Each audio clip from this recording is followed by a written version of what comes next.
孽畜！你平时顽劣也就算了，可没想到你竟然敢对户部尚书的千金下手，那可是四皇子中意的人呐！我也不知道怎么回事啊，我明明点的是花魁啊！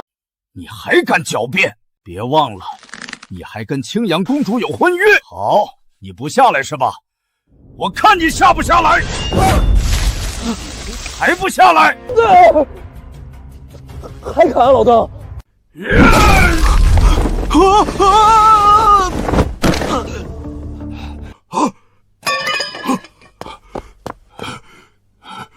儿啊，凤儿，你没事吧？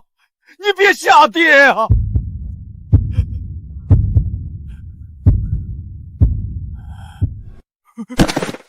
国公爷，世子爷他没气儿了。什么？我的儿啊！爹再也不逼你了。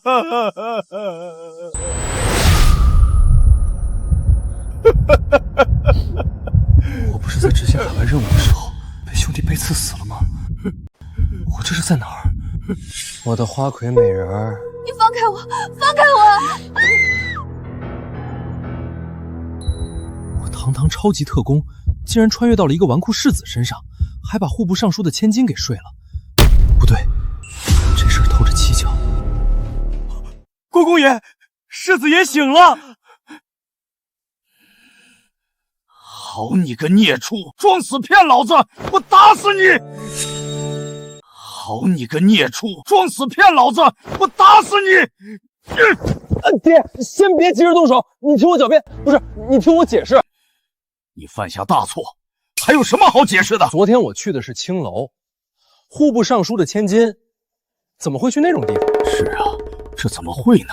但不管怎么样，被人发现的时候，你正跟人躺在一块儿，人证物证俱在，这才是最蹊跷的地方。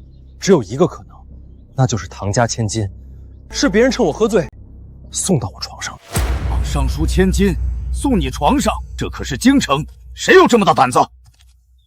寻常人是没有，但要是跟尚书一样厉害，甚至更厉害的人呢？比尚书更厉害的人，这就是个局啊！就是冲咱爷俩来的，或者说就是冲爹你来的。冲我来的？爹，你仔细想想，你最近有没有惹过什么人？没有啊。要说有，就是最近辽国屯兵边境，意图不轨，更派出使团一路南下，连破大夏9座书院，无人能敌。我和陛下主战，但那些文官清流却是主和，还要将青阳公主送去辽国和亲。只是陛下一直用你和青阳公主有婚约一事给搪塞了下去。问题就出在这儿，我欺辱尚书千金被告到陛下那儿，这婚约不解也得解，连带着爹您也一定会被打压。你的意思是，谁获利最大，谁的嫌疑就最大？是那些腐儒干的？对，户部尚书唐本善就是文官首领之一。好你个唐本善，为了和亲，竟然拿自己的女儿来打我！我等奉旨，前来捉拿秦国公世子秦风。我等奉旨，前来捉拿秦国公世子秦风。看谁敢！此事有误会，我自会跟陛下解释。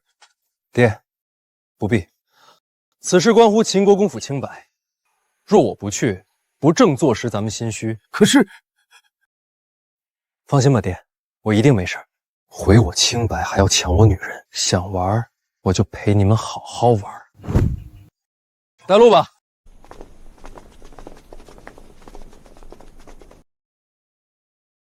陛下，您可要为微臣做主啊！秦国公世子明知自己与公主有婚约，却仍强迫小女夜宿群玉楼，小女清白毁于一旦呀！还请陛下下令严惩秦国公世子。秦风，你有何话说？禀陛下，昨夜小臣确实与唐府千金聚会于群玉楼，只不过事情却并非唐大人所说，小臣与唐姑娘所做乃是正事。你能有什么正事？前番听闻，辽国一边于边境屯兵100万，蠢蠢欲动；另一边则派出使团针对我大夏书院，意图夺我文脉，毁我民心。小臣虽不在朝堂，但仍有全权报国之心，故此深夜邀约唐姑娘在群玉楼请教诗词歌赋，意为我大夏效力。倒是你唐大人换了别人家的女儿出这样的事儿，瞒着还来不及，怎么会大肆宣扬，生怕旁人不知呢？就是不知到底是你唐大人老糊涂了，还是本来就是你做的绝。世子真是牙尖嘴利。你说你与唐姑娘请教诗词歌赋，那本相请问世子，世子学了什么诗词，又通了什么歌赋？本世子学到的本事，只怕你们这些死读书的见都没见过。那按世子的意思，是瞧不起本相这种读书人了。别误会，我不是瞧不起，我是说在座的各位都是垃圾。好，那不如让百官出几道题给世子，也让我们这些死读书的开开眼。本世子若怕你，脑袋割了送你。好，世子可听好了，两员巨木深山中，小猴子也敢对句。一马失蹄淤泥里，老畜生怎能出题？好，骂得好！你敢骂我？小世子，穿冬衣，持夏扇，一部春秋曾读否？老鸭子从南方来北地，那个东西能用吗？你竟辱我！一嘴二舌，扯三谎，不识四礼，五衣六德，竟敢吹七荤八素，十分无耻！10窍9通胜一个，凑得8颠7倒6魂，尚且5吹4擂，一等草包！哎呀，纨绔世子，浑浑溃溃，庸庸碌碌，时时浑浑噩噩，狂妄匹夫，疯疯癫癫，絮絮叨叨，处处唧唧歪歪。笔墨间，文不才，字不秀，小小狂徒，可笑可笑。暗夺钱，眼不识，心不明，区区腐无，休狂休狂！我胸藏沟壑，尽显浑身侠气。你屁股溜溜，挂满一身大汗。来人呐，给唐尚书上大汗。你唐尚书，你那女儿每天学的都是什么？就是这么教人的？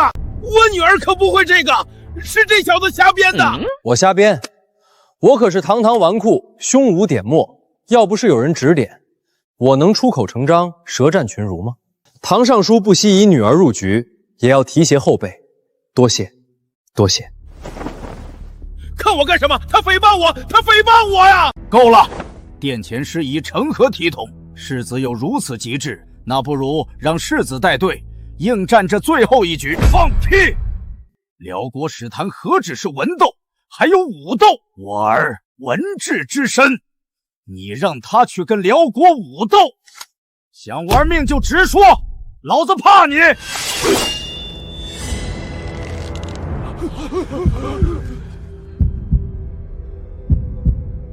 正有此意。你们不中用，那本世子就带国出征，与辽国一战，本世子一人足矣。臭小子，你胡说什么？秦风，迎战辽国可是大事，你要输了，绝对饶不了你。秦风，姿势体大，容不得你胡闹。小臣绝非胡闹，此事深关大夏国运，小臣既愿为，也敢为，更能为。更何况，若是连自己的女人都保不住，那还算什么男人？这秦风身负纨绔之名，却是藏拙。若真能让他胜了，不光能保住青鱼，还能震慑百官，再无人敢言和。好，朕准了。多谢陛下恩准。不过小臣不光要斗，还要跟林相赌上一场。世子想赌什么？本相接着便是。若本世子赢了，你就乖乖请辞归乡，再不许入朝堂半步，说你那什么狗屁的和亲之论。好，可你要输了呢？我若输了，别说解除婚约，连我这条命你也尽管拿去。我可是秦国公府3代独苗，杀了我便可一劳永逸，再无人与你争权了。世子爷拳拳爱国之心，自当体察。本相接了。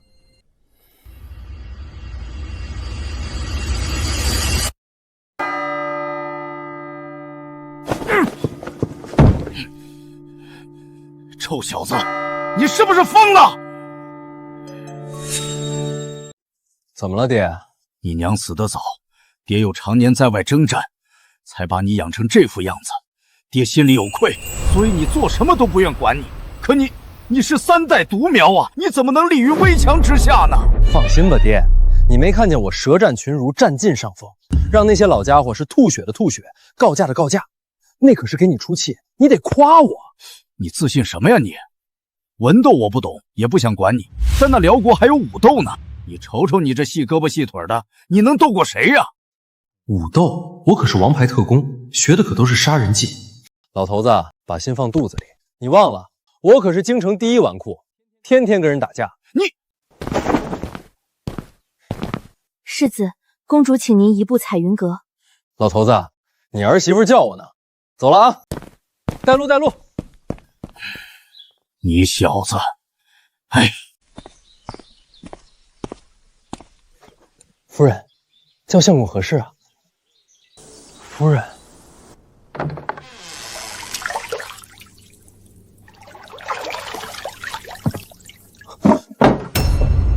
谁？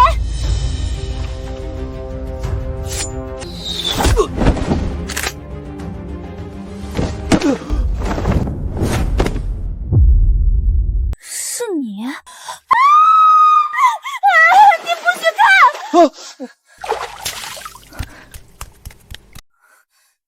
进来，你说你有没有看到什么？我说什么都没看到，你信吗？夫人，这玩具太危险了，伤到花花草草就不好了。好精巧的弩，这个世界只有弓没有弩。都说我这未婚妻天赋异禀，精善手工，原来是真的。谁是你夫人？说，你到底对那上书千金做什么了？请教诗词歌赋啊，不然你相公我哪有那本事舌战群儒，给我夫人伸张正义啊？我听说了，你确实做得很好。那群老家伙竟然要把本公主送出去和亲，本公主宁可嫁我这个天下第1纨绔，是不是？不是，谁要嫁你了？你说你学了诗词歌赋，好啊，那你为本公主赋诗一首，做得好，本公主就原谅你。赋诗有什么意思？夫君不才，特意为夫人做了一首特别好的小曲儿，献给夫人。小曲，来。你像只鱼儿在我的荷塘，只为和我守候那皎白月光。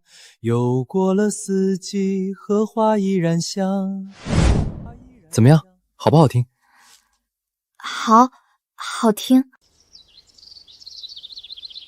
夫人，夫人，原来你叫我来就是为了占我便宜。你流氓！我叫你来是为了给你这个。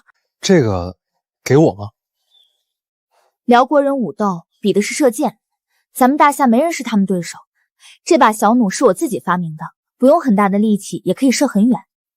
你拿着，3天后的武斗用得上。夫人这么关心我，多谢了。精巧是很精巧，不过威力还是差了点。夫人，这把小弩为夫收着，等我给你升级一下，会更厉害。等我好消息。大哥，原神最好的兄弟，八皇子李易坤。怎么了？气喘吁吁的。不好了，大哥，我四哥纠集了一批官宦子弟，要在宫门口堵你呢。堵我？你四哥，四皇子李承乾。对，还有今天在朝堂上被你骂吐血的那些文官的儿子们，说一定要给你点教训。哦，我想起来了，这四皇子一心倾慕尚书千金唐婉，现在唐婉被我占了，他肯定要搞事儿。哼，给我教训，他怕是真不知道这天下第一纨绔的名号是怎么来的。我也是这么说的，但他们人多，我怕你吃亏，把兄弟们都叫来了。哦，纨绔五人组，都是京城武将的子弟，对原身忠心耿耿。大哥，四皇子跟那群腐儒想搞事儿，做兄弟的可不答应。你一声令下，我这就去砍了他们。是啊，大哥，你在朝堂上可是给咱几个的老爷子狠狠出了口气，感动你，以为咱们纨绔五人组这名号是吹吹捧捧上来的。文官们支持的是四皇子，以老爹为首的武将支持的是八皇子，还有唐婉，这背后少不了这四皇子的影子。好啊，咱们这就去宫门口会会这些腐儒。给我站住！哟，这不是四皇子吗？怎么不去尚书府安慰你的心上人，在这儿摆着一道，意欲何为啊？你还敢提？今天我就是要给你算婉儿这笔账！你还跟我算账？你也不动动自己的猪脑想想，要是没有你点头，唐本善再怎么大义灭亲，敢把唐婉送到我床上？你呀，是又拧巴又变态。本以为到了朝堂上我会被治罪，没想到我毫发无伤，你又咽不下这口气，来这儿堵我，又当婊子又立牌坊。本皇子告诉你，今日不只是本皇子要跟你算账，还有朝堂诸公的亲眷。骂我爹是老畜生，骂我爹是老鸭子，把我爹骂吐血了，我爹也吐血了。秦风，本皇子劝你一句，乖乖给大家跪下磕3个响头，本皇子可以饶你一命。不然，人多了不起啊！你们知道我秦风的风字是怎么来的吗？看飞碟，给我打！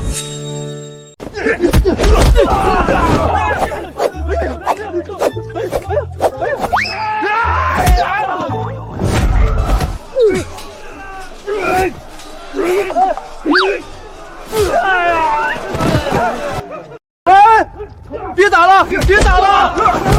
老大，还剩一个竖着的。你们别乱动啊！我可是四皇子，是未来太子，你们要动我，未来太子，当上再说吧。看，又有飞碟，记吃不记打，打皇子，打的就是皇子。愣着干嘛？来打！此时不打何时打？他毕竟是我皇兄。放屁！你忘了他小时候怎么欺负你的了？忘了让你学狗叫睡狗窝了？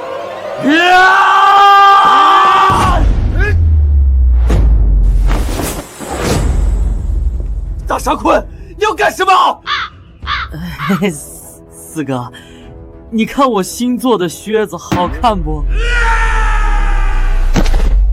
爽，哥儿几个辛苦了，走上访视。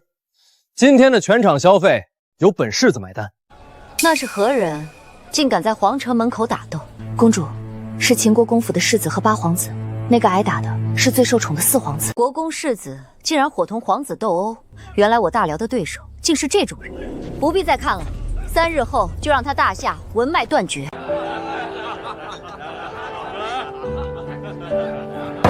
谁让你把女儿给他送去补课的？馊主意！哎呀，我这胳膊肘啊，我这拨了盖呀，都摔乌青啊，赔钱啊！你说，你是不是早就背叛到武将那边了？这才故意让他学成，让我们出手。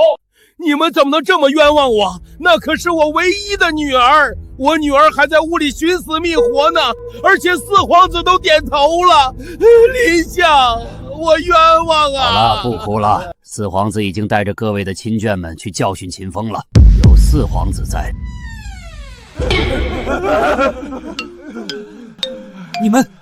你们不是去教训秦风了吗？怎么会被打成这样？四皇子呢？四皇子都没能保住你们。在这儿呢。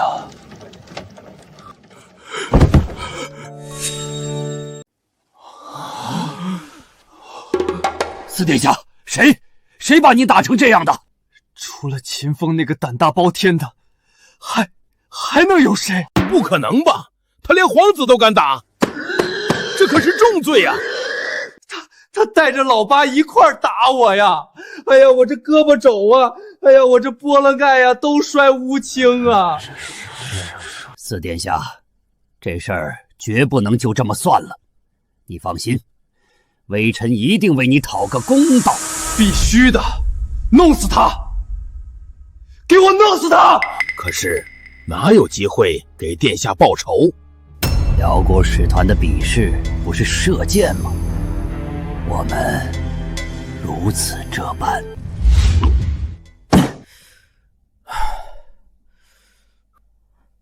大哥，买这些锤子铁块的有什么用啊？是啊，还有硫磺、硝石、木炭，这是什么搭配啊？别乱动，炸死你！这些东西啊，都是我给3天后的武斗准备的。武斗？可是武斗比的是射箭啊！大哥，你不去练剑，搞这些干什么？这就是我要练的剑。好了，接下来就是付费观看环节了。出去，不许看！没听见啊？快出去！都走！大哥都发话了，你们快走。你也走。哦。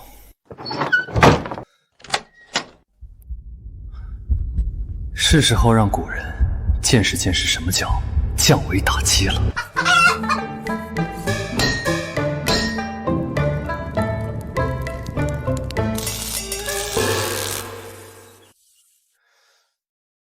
终于成了，射箭我比不过你，但是这个……大哥，辽国使团来了，咱们快走吧。好，兄弟，你就看着大哥怎么给咱们纨绔大大的长个脸。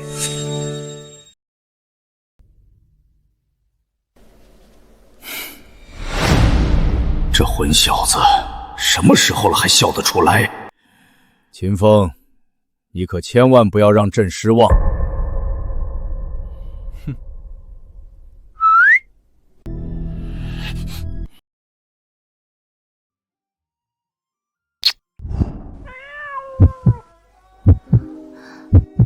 世子，大敌当前，还有心思纠结儿女情长，真是好气魄、好胆量，佩服！佩服就学着点，别一有个什么事儿就直接跪地求饶，连鸾子都恨不得割了，给人家上供。小畜生，你！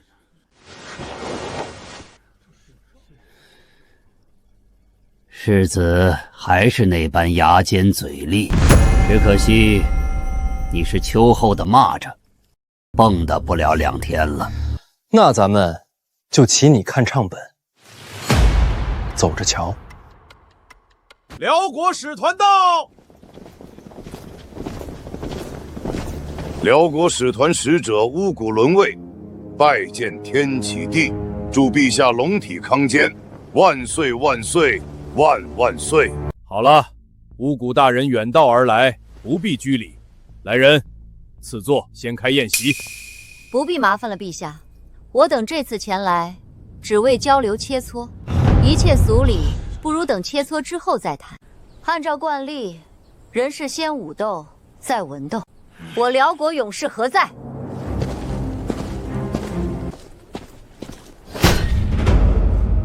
果然是他，辽国第一神射手完颜通，百步穿杨，弹无虚发，就连我也不是对手。听闻大夏人才济济，名将如云，不知迎战的是哪位将军？不用看了，无论文斗武斗，你的对手都是本世子。你秦国公世子，我知道你，号称京城第一纨绔，敢在皇城门口和皇子叫板，还能安然无恙地站在这儿。怎么，大夏无人了吗？还是怕输不起，特意派个废物来比斗？少在那儿狗眼看人低，本世子的能耐，你想都想不到。来者是客，我让你先。请吧。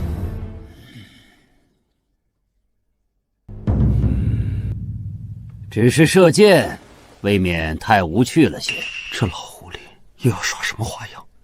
不知林相又有什么馊主意？射靶子看不出本事，都知世子胆色过人，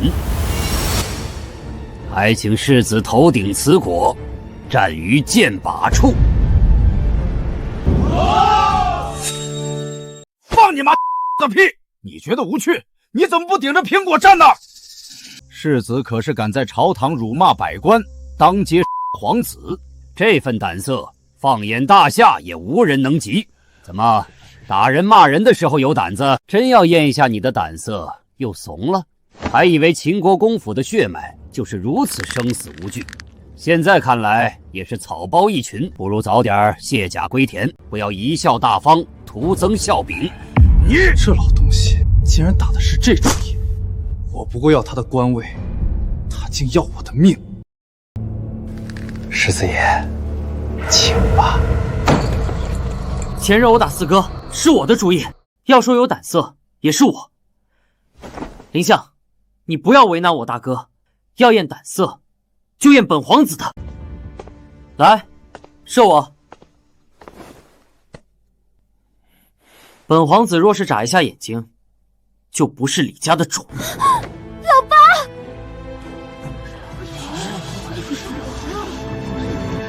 翊坤，你这小子，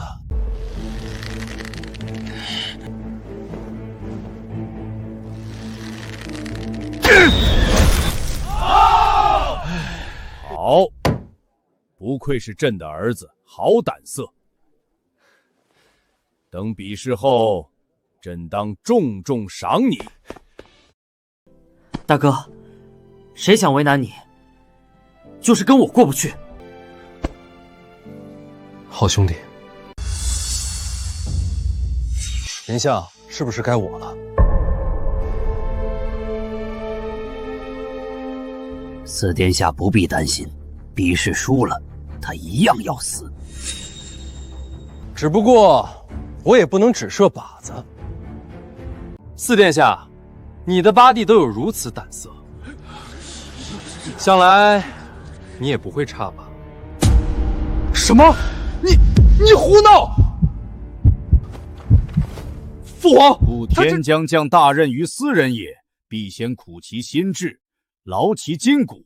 老四，难不成你就比你八弟差吗？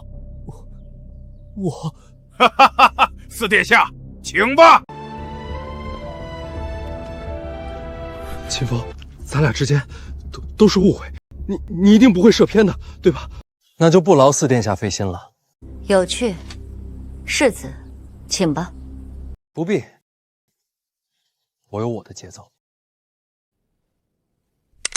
看好了，这一箭会很帅。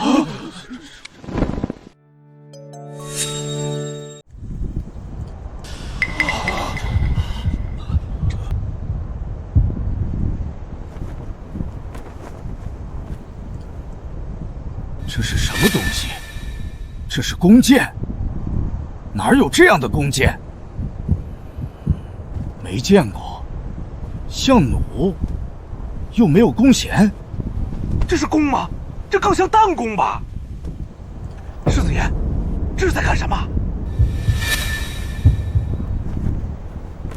啊，这好像是我那把小弩改的。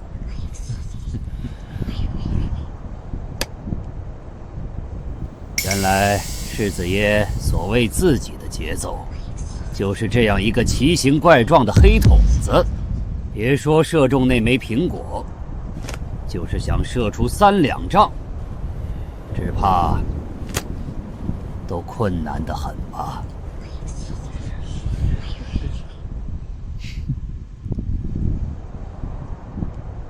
秦风，你之前装腔作势，还差点吓到。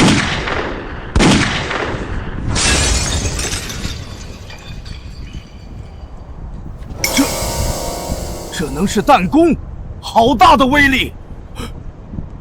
这声势，还有火光，这到底是什么东西？四皇子，你现在还觉得本世子是在装腔作势吗？秦风，你别乱来。四殿下，你也是体验我这9天雷火弩的第一人了，以身试险，为国捐躯。老祖宗会记得你的。不要！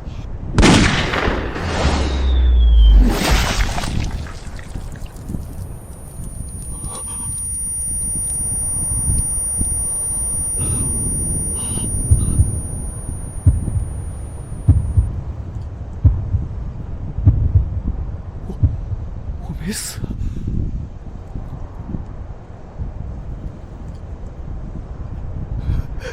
我没死啊！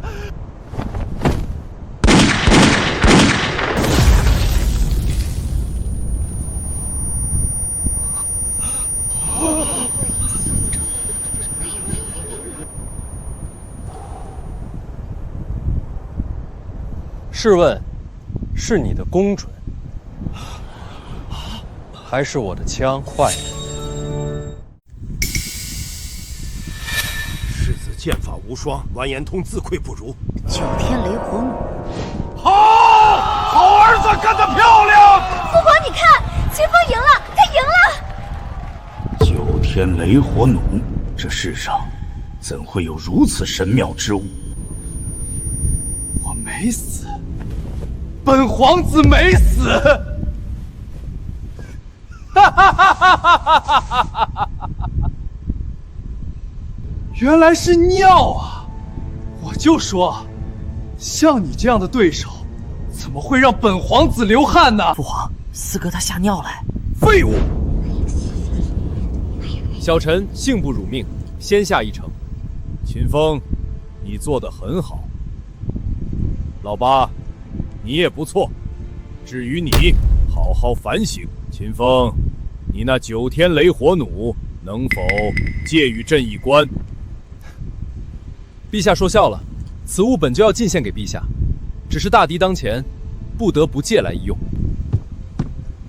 如今物归原主，还望陛下恕罪。好精巧，好火气！秦风，你当真愿意送朕？江山赠美人，宝剑送英雄。陛下，您就是小臣心中顶天立地的大英雄。哈哈哈哈哈！好一个英雄！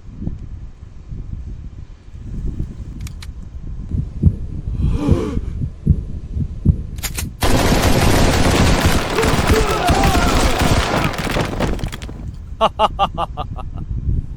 好玩，好玩！老秦，你也来试试。好，我也试试。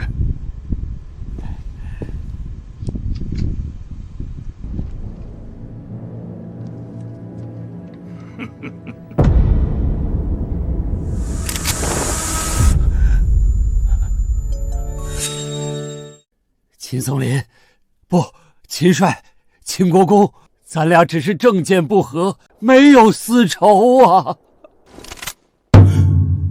秦帅，凡事都有讨价还价的余地，咱俩还是办个亲家呢。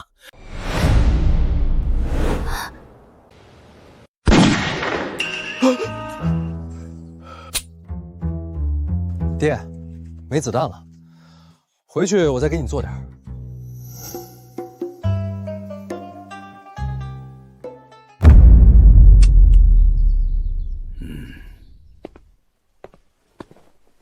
哈哈哈哈哈哈！开个玩笑。唐尚书，看把你吓的！秦风，你这把9天雷火弩，朕很喜欢。开个价，朕连上你刚才比试获胜的奖励，一起赐给你。陛下言重了，此物小臣不过是小小的加工了一下。要说这原型和灵感，还都来自于小臣的夫人。哦，陛下要赐，就赐予我夫人吧。秦风，你……好，朕知道你爱好手工，没想到竟能做出这样的好物。该赏，来人，赐青阳公主黄金1000两，珠宝5壶。父皇不必了，女儿还不知到底要不要去和亲。这些钱财拿着也是无用，还是给秦风吧。你们两个还真是夫唱妇随，举案齐眉。好，那就赐给秦风。多谢陛下。不过，小臣寸功未立，受之有愧。这赏赐，小臣倒有个提议。你且说说看。小臣常与八皇子闲谈，谈及前线将士辛苦，后方家眷操劳，八皇子涕泗横流，恨不能大赐天下，让将士们心安，家眷富足。小臣斗胆进言，请将这些赏赐都奖赏给护卫荆棘的兵士，也算不枉八皇子一片心意。老八，你当真是这样想？八弟啊，你可别枉费了大哥给你铺的这条路。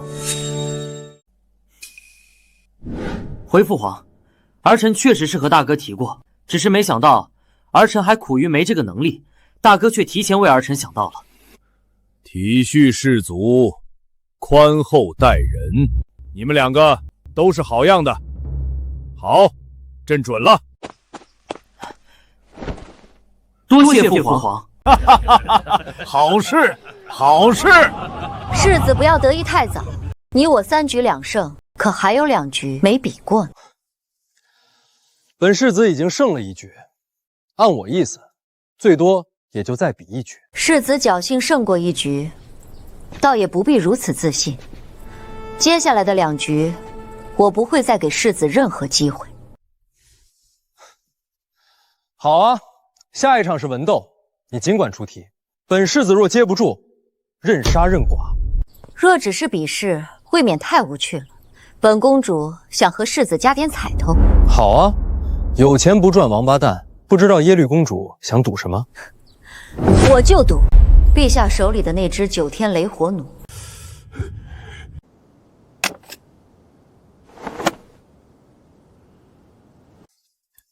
公主真是好打算，这9天雷火弩可是一件杀器，若是被你拿走研究明白了，我大夏的将士还有好日子过吗？诚如唐尚书所言，凡事都有讨价还价的余地。我要那把弩，你要什么，尽管可以开价。我开价？好啊，这可是你说的。那我要半年前被你们辽国夺走的燕云5城。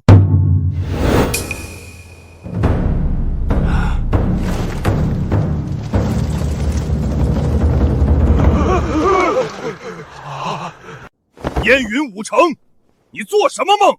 区区一支火器，就让我们拿5座城池来做赌注？秦世子，你这要求未免也太过分了。哼，林相，两国谈判你怎么胳膊肘往外拐？怎么，你跟辽国有事儿啊？我，陛下，小臣斗胆以陛下之物赌斗，还望陛下莫怪。燕云5城，你小子若是耶律公主真能拿燕云5城来赌，这9天雷火弩，朕愿意割爱。好，那咱们一言为定。公主，老师，没人比我更懂这9天雷火弩的厉害，相信我，这弩比5座城更值钱。世子，听题吧。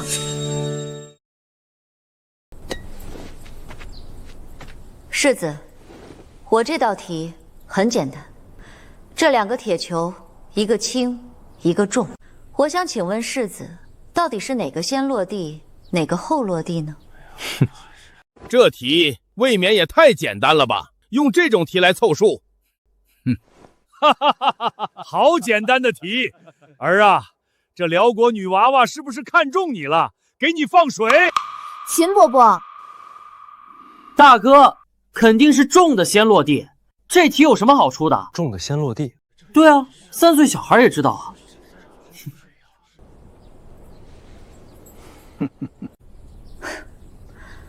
果真是一群草包。谁跟你们说是重的先落地了？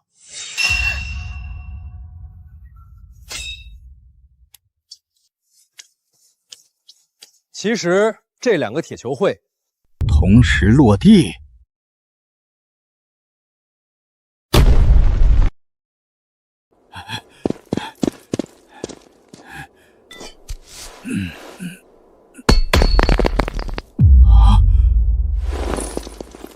给我拿梯子来！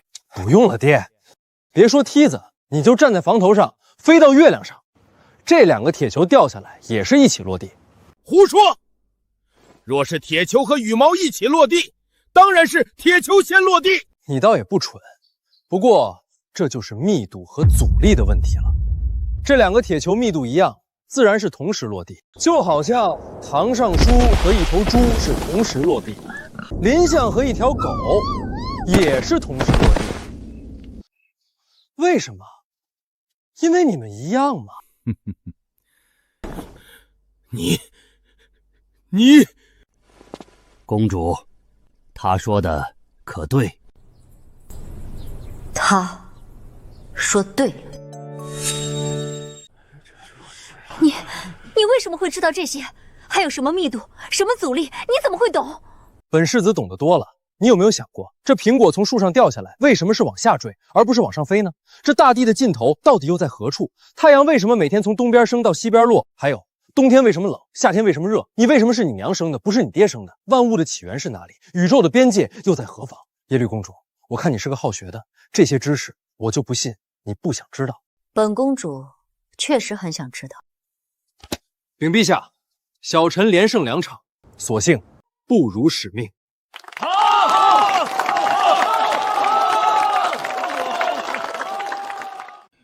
想不到大夏还有此等人物，公主，咱们走吧。公主，您这是何意？我年少立志，要探寻世间一切真理，博览群书，精心钻研。本以为小有成就，没想到今日一战，才是人外有人，天外有天。本公主决定了，要留在大夏，要留在世子身后，跟世子时时学习，绝不懈怠。大姐，你别搞我呀！我老丈人可是皇帝，你这么说，是不是想让我死啊？学习而已，怎么还不许本公主拜师了？拜师当然可以。这样，我送你2本书，你回去自己学行不行？咱们可以书信来往，探讨学术，岂不快哉？书信来往，哪有当面来的痛快？我意已决，世子若不收留我，我便客死大夏。父皇得知，自有定夺。哎，别！你怎么能拿2国的关系威胁我呢？啊，你还非要留在我身边，你这是性骚扰啊！夫人，他骚扰我啊！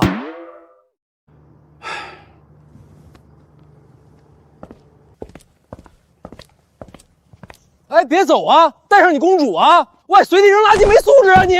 喂，别忘了我5座城池，5座啊！秦风，你不必多心了，就让耶律公主跟你学习吧。朕想青鱼也不会怪你的。造孽呀！来人，公主乃是贵客，带公主下去休息。耶律公主，请吧。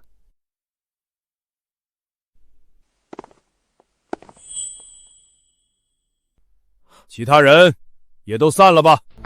等等，林相，你是不是忘了，咱们之间还有个小约定呢？你想干什么？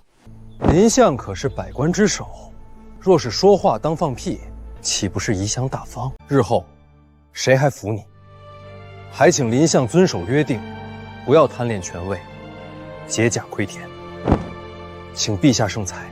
陛下，老老臣尚有余力，还想为大夏分忧，为陛下分忧啊！你是宰相，不说金口玉言，也要敢作敢为。不过秦风，林相毕竟是股东老臣，解甲归田，未免太重了。那不如折个中，就让林相降官3级，如何？早就知道让他退休不现实，能卸下宰相之位已经是最好不过。多谢陛下秉公处置，林相，哦不，2、3、4名，4比1大，恭喜恭喜！老臣身体有恙，只怕近日不能上朝，还望陛下恩准。准。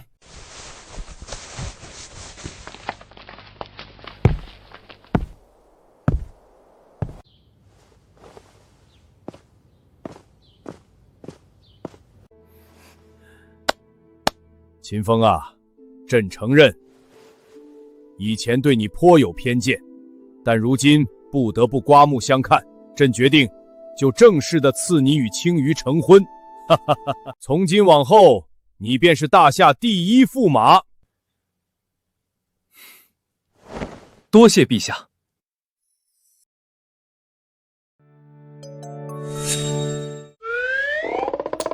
大哥，平常看不出来，今天一打扮，还真人模狗样的。去，什么话？就哥这颜值，放恋综里都只能当花瓶喽。恋综？那是什么？不重要，你只需要知道你大哥我很帅就够了。不过话说回来，大哥，你是怎么能每次都那么精准的踩在我父皇的喜好上的？又是赠宝，又是抚恤兵士家眷，还让林师补那老东西官降3级，你都不知道，父皇早就想动他了。你可是给了他一个绝佳的机会。拿捏领导是门艺术，你就学吧，一学一个不吱声。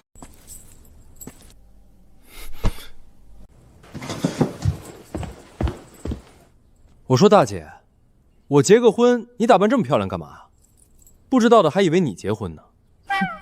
叫我大姐，本公主很老吗？你不老，我这是尊重，对客人的尊重，好吧？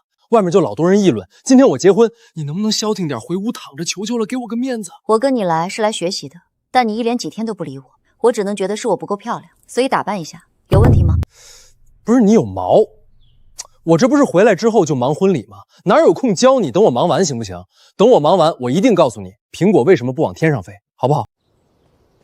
世子，送礼的官员已经来了一院子了，都等着您接见呢。来人了，你躲躲啊！拜托。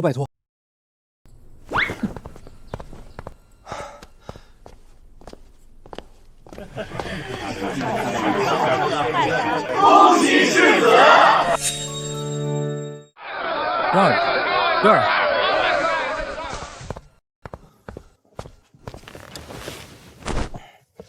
这么多人送礼，都谁是谁啊？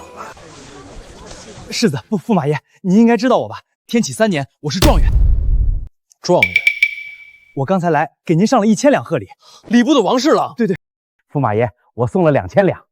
李主事还是那么一表人才。世子，我送了200两。那本驸马想不起来了。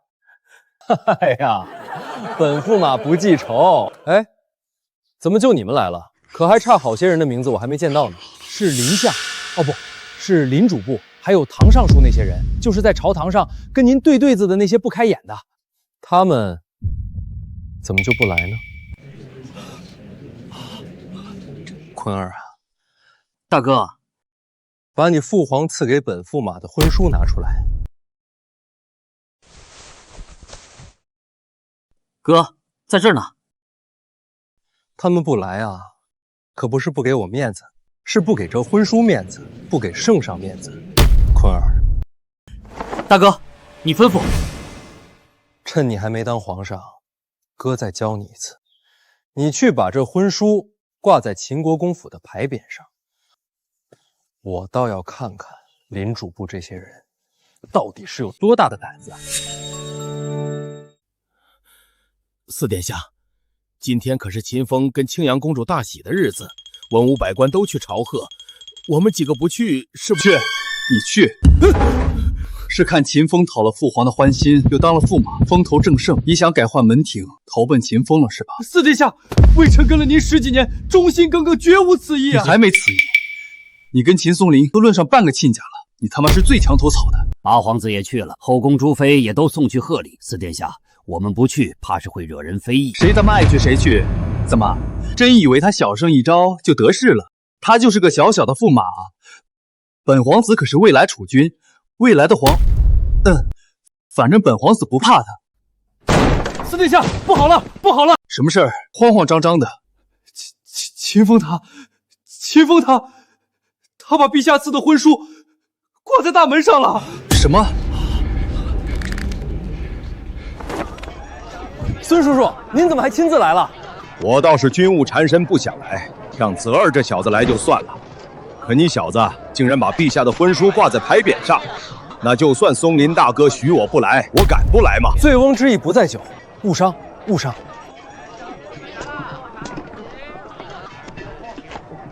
哎呦，魏伯伯，您也来了，您也是国公之躯，虚尊降贵，小侄儿惶恐啊！快把魏伯伯的贺礼安顿好，不是把魏伯伯安顿好啊！都愣着干嘛？进府入席。世子，不，驸马爷，恭喜恭喜呀！哟，堂上书来了，本世子娶的可不是你女儿啊！你来干什么呀？当然是给驸马贺喜呀！我那小女啊，又丑又笨，怎能配得上驸马呢？哎，说笑说笑。是啊，你那女儿又丑又笨，只能配四皇子这种废物。秦风，你别嚣张！你以为本皇子想来？本皇子是看在御赐婚书的份上，不得不来。四舅哥还是这么大火气，今天人多，我要再打你一顿，你也不好看吧？哼，林师府呢？你们一丘之貉，怎么他没来？驸马恕罪，路上堵马，所以来迟了。赌马？你骑的是什么马？哦，我忘了，你现在是4品，京城内不许骑马。今天来参加婚典的都是1品大员、2品大员。你一个4品，怪不得你赌马。你区4品官，根本没资格参加本驸马的婚典嘛。既然驸马看不上林某，那林某也就不自讨没趣了。告辞。等等，来都来了，不留下点礼金，说不过去吧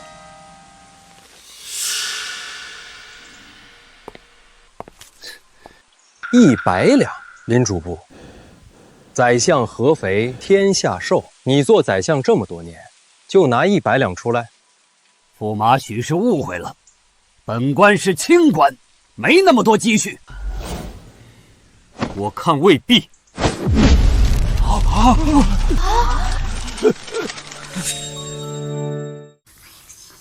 哇，林主簿只是出个门，就带这么多银票，这清廉之名从哪个垃圾堆捡的？你还给我！这钱太多了，你一个主簿把握不住。林相，你也不想让你有这么多钱的事传到陛下耳朵里吧？你，林主簿上礼1万两。还愣着干什么？天下没有免费的午餐，国公府更没有。100两，200两，都拿来吧你！磨磨唧唧的，你身为主犯，没把你革职查办，已经是法外开恩了。记着，常怀感恩的心，听见没有？知道了。还有你们，都主动点。多大的人了，怎么还让人催呢？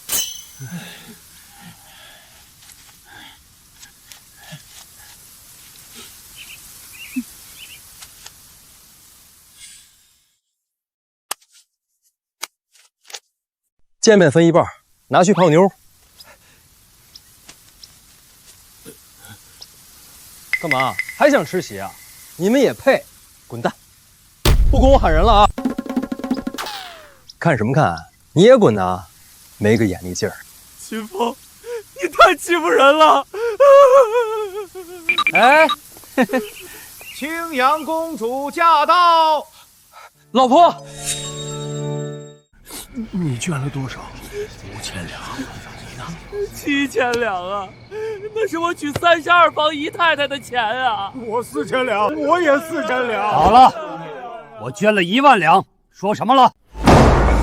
这秦风欺人太甚，欺人太甚！本皇子要宰了他，宰了他！四殿下，稍安勿躁。他如今风头正盛，更成了驸马，还有八皇子支持，身后更有一众武夫撑腰。你要杀他，谁来杀？谁敢杀？那怎么办？就让他一直骑在本皇子的头上拉屎不成？归根见底，还是殿下您的身份不够强。试想，如果您真成了太子，做了储君，他秦风再怎么样，不还是要被您踩在脚下？储君？可是父皇一直在犹豫。本皇子虽说受宠，却也不是亲定。老八根基虽薄，也有秦素林那些老家伙挺他，难办。您是陛下长子，自古立长不立幼，事不宜迟，趁着边境安稳，陛下宽心，微臣等人立刻向陛下谏言，立四殿下为储君。好，就这么办。娘子，干嘛这么叫人家？多不好意思。今天跟相公大婚，百官朝贺，开不开心？开心，开心就好。新婚大喜，洞房花烛，为夫又做了一首特别好的小曲儿，献给娘子。娘子，You will not get hurt， 娘子。You will not get hurt， 是谁唱情歌？出来，有事儿。你干什么？我洞房呢，你能不能别这么过分啊？家都快被人偷了，还有心思洞房？我有重要情报，要马上通知你。什么重要情报？你一个外地人还能有情报？实话告诉你，你们大夏皇城四处都是我大辽的眼线，很多事皇帝还不知道，我就知道。你就这么说出来，不怕我去陛下那儿告发你？我赌你不会。本公主也对什么朝堂争斗没兴趣，你想要情报，拿东西来换。一手交钱，一手交货。林师府那群人准备写百官大事向皇帝进言，立李承乾为储君。你不早做打算，小心秋后算账。李承乾要立储君，你要是当了太子，本世子不是大祸临头，绝对不行！来人！夫君，我在。不是叫你啊，娘子，你歇着。来人，备马，去八皇子府邸。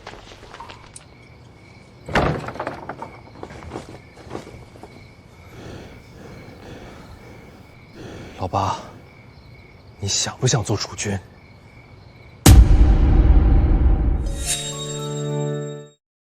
众位爱卿，那今日就先退朝吧。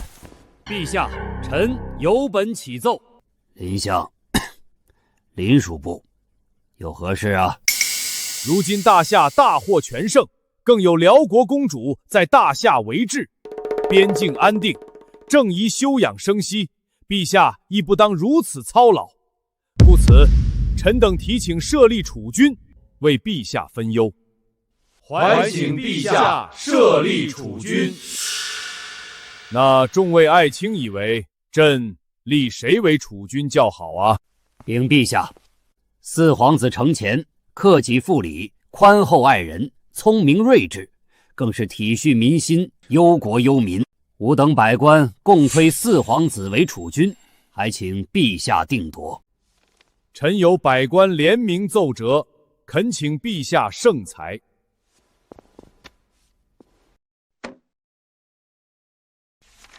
此事还请陛下。请什么请？轮得着你请吗？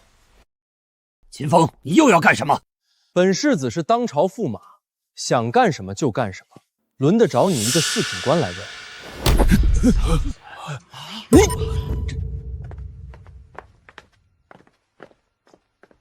小臣见过陛下。哦不，小婿见过岳父大人。见过父皇。父皇，我也来了。秦风，殿前事宜，成何体统？还不跪下谢罪！昨天的礼金，唐尚书可是给本驸马上了8000两，可唐尚书的俸禄不过800两。看来唐尚书生财有道啊。好了，秦风，你这么着急上殿，有何要事啊？回禀陛下，臣等认为，这储君4皇子做得，8皇子也做得。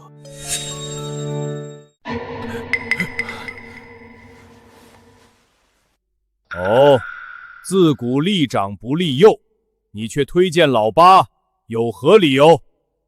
立长不立幼，小臣却说要立贤不立长。在小臣看来，8皇子远较4皇子贤明。你放！你放屁！8皇子虽说确实也有过人之处，却不学无术，整日跟你这等纨绔混在一起。做个闲散王爷可以，但要做储君还差得太远。至于4皇子，则是忠勇过人，颇有陛下之家风，才是做储君的不二人选。哈哈哈哈！忠勇过人，结党营私，逼宫于朝堂之上，就是你说的忠。外使在前，他却被一把小小的火枪吓尿了裤子，就是你说的勇。秦风，你个狗东西，胡说八道什么？信不信？四哥，我作证。那天你确实尿裤子了，回去还把给你洗裤子的小太监揍了一顿撒气呢。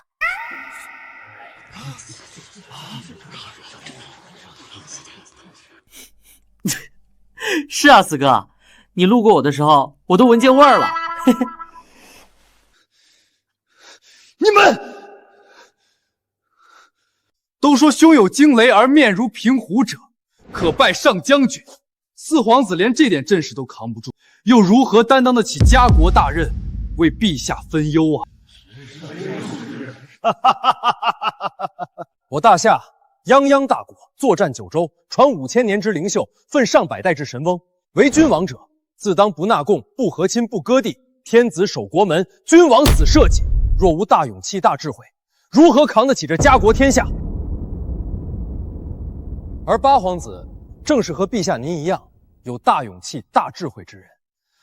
只有让8皇子即位，才能让大夏千秋万代，国祚延绵。这小子什么时候这么会拍马屁？好你个秦风，大勇气大智慧，说得好！陛下莫听他胡说八道。我胡说八道？怎么，林主簿是要说我说陛下有大勇气大智慧是胡说八道？你休要巧言令色！我是说，你说8皇子有大勇气，我且认了；你说他有大智慧，却是信口雌黄。我8弟看上去是没那么机灵，但这就是大智若愚。而你们以忧心社稷之名行逼宫窃国之实，才是真的大奸四忠。儿子说得好，陛下，臣等也愿保举8皇子。臣等愿保举8皇子。你们一群武夫，也敢妄议朝政？可要没我们这些武夫，你可上朝的机会都没有。8皇子勾结武将，尾大不掉，还请陛下早下决断，立4皇子为储君。请陛下早下决断，立4皇子为储君。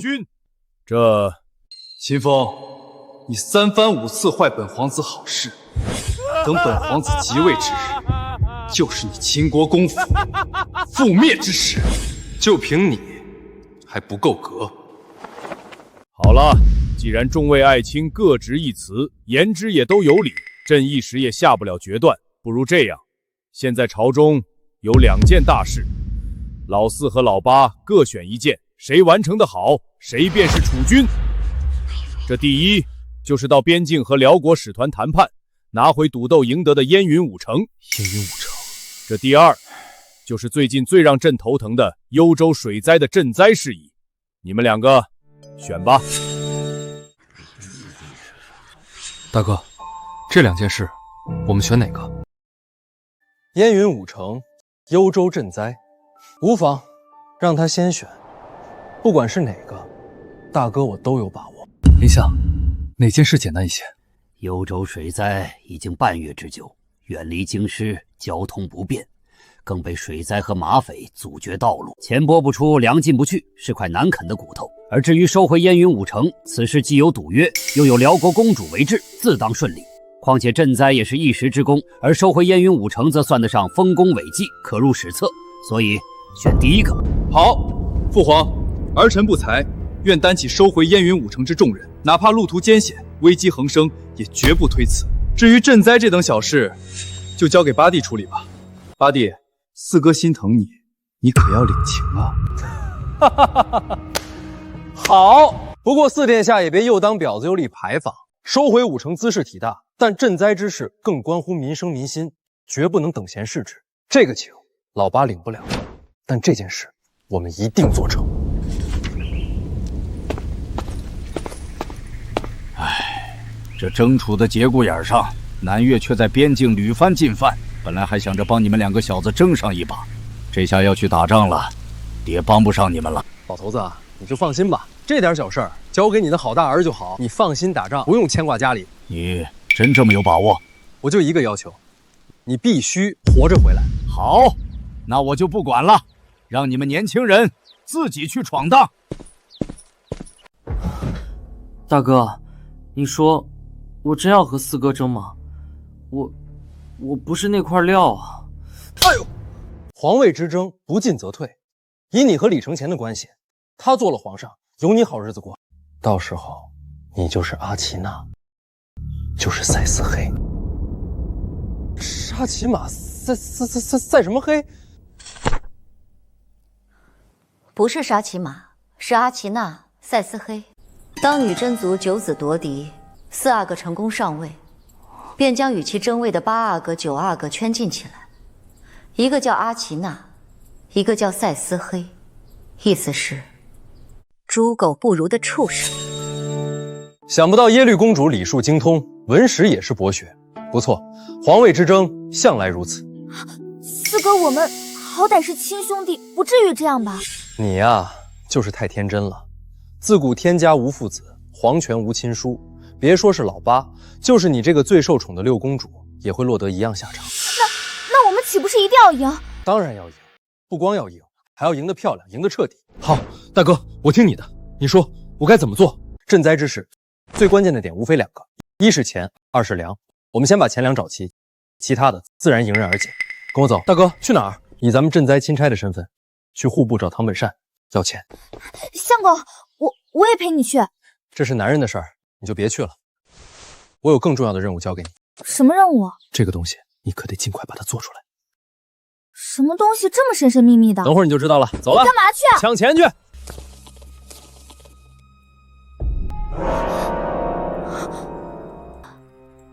9天雷火弩。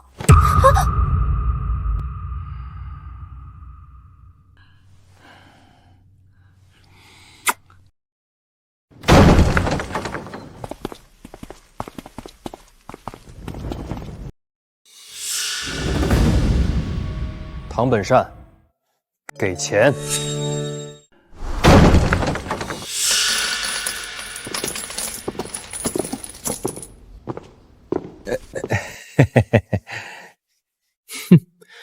行了，看不上你这仨瓜俩枣。八殿下、驸马爷，来下官这小小的户部有何贵干啊？装他妈什么傻？要去赈灾了，给钱。赈灾？哎呀，驸马爷，不是下官不给，实在是国库空虚，地主家也没余粮呀。去你妈的！少给老子在这打马虎眼！我不管李承宪和林师傅怎么跟你说的，赈灾需要300万粮，拿出来！驸马爷呀，您就是逼下官也没用啊，确实没钱啊！你真以为老子不敢动你是吧？你看清楚，上方宝剑，上斩贪官，下斩罪民。我就是在这户部宰了你，也是为皇上办事。驸马爷、八殿下，这都是4殿下交代的，您为难下官也没用啊！为难你没用，那我就把尚书府给抄了，把你闺女卖到教坊司换钱，看能不能凑出300万粮。别，驸马爷，我给，但是整个户部能拿出来的就100万两啊！快拿上来！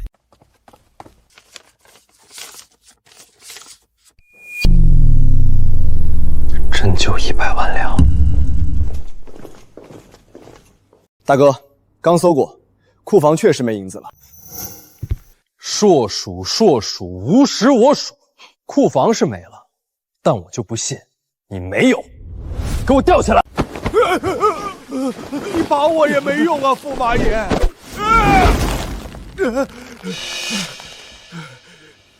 有话好商量啊。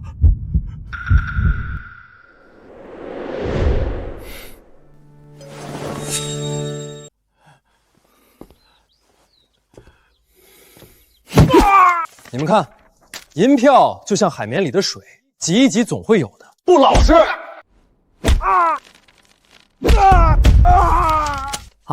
3、4、5，大哥，一共50万两。50万两，别人官府里缝棉花，你缝银票是吧？看来昨天本驸马大婚对你还是克制了。真没了，别打了，没了。这次是真没了，放了他。告诉李承前，少跟老子搞小动作。本驸马现在是钦差，他敢拦着我赈灾，我就用虎头铡把他脑袋给铡了。走。现在也只有150万两，离赈灾的300万两还差整整一半呢，怎么办啊，大哥？实在不行，我就把自己私房钱拿出来，好歹也有3、4万两呢。是啊，在这事上，我们都支持八弟，拿钱没问题。你们那点钱啊，还是都留着吧，杯水车薪。那大哥，你有什么好办法？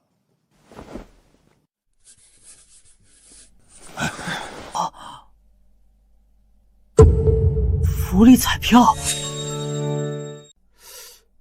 这是什么？一个人的力量总是有限的，要赈灾就要发动群众的力量。3日后，我会在京城最显眼的地方准备一场盛大的抽奖。抽奖？我知道了，大哥，你是想让京城的百姓们都来抽奖筹钱，用这份钱作为赈灾的经费。哈哈哈。我就说老八，你是大智若愚。没错，就是要抽奖。京城可是有100万人口，一人拿2两银子来参与，钱不就筹够了？妙啊！不过这奖品咱们准备什么？放心，我准备的奖品保准让所有人欲罢不能。来人！世子。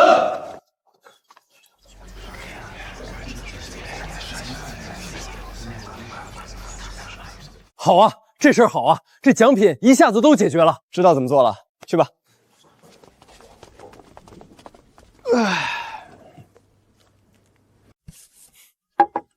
大哥，你这是画啥呢？我画的是关二爷千里走单骑。这是啥呀，大哥？怎么这么怪啊？这是我准备的压轴大奖。快！秦国公世子办了彩票大会，所有人都能参与抽奖呢。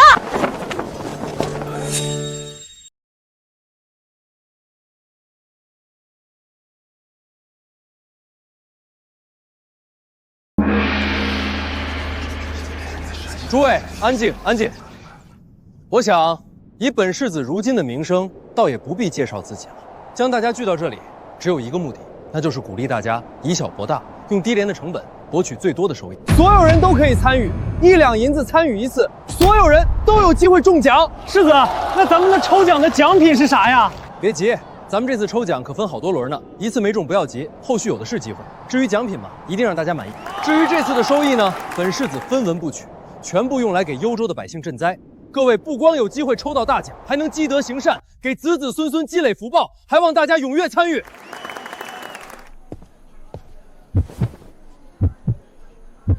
这第一件奖品就是前朝画家唐白虎的《富丘山居图》。富丘山居图，这可是名画中的名画呀，价值至少1万两。哎，这不是吏部李侍郎家的藏品吗？怎么会变成奖品？这还用说，肯定是李侍郎高风亮节把藏品捐出来，用来赈灾呀。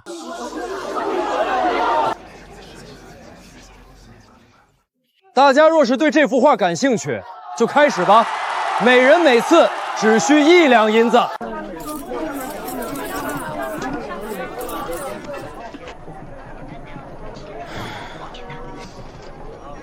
哎呀，怎么没中啊？我中了！我中了！我中了！我中了！恭喜这位大娘以1两银子的代价拿下了这幅价值1万两的富丘山居图。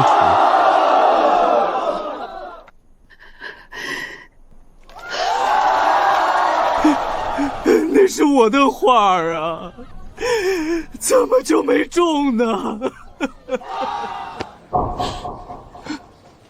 李侍郎，你也来参加抽奖啊？你也来看本官的笑话是不是？等等，刘御史，你的眼睛怎么也……我家也被秦风给抄了，上面有2件藏品，就是我的。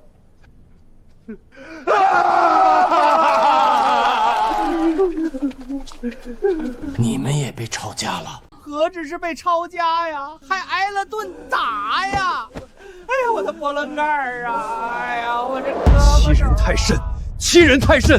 四殿下呢？我们可是四殿下的人，他这样为所欲为，就不怕四殿下？王子也被抄了。什么？连殿下您都……看什么看？你伤的不比我重。四殿下，这秦风也太胆大包天了，连您都被打成这个样子。我有什么办法？他有尚方宝剑，下个奖品就是我的。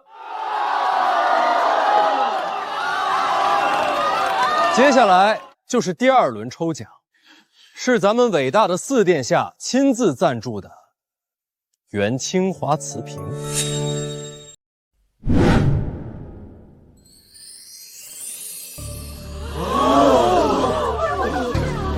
四皇子不是跟八皇子争皇位吗？怎么还支持八皇子赈灾啊？你懂什么？这叫家国大义！四皇子威武！四皇子威武！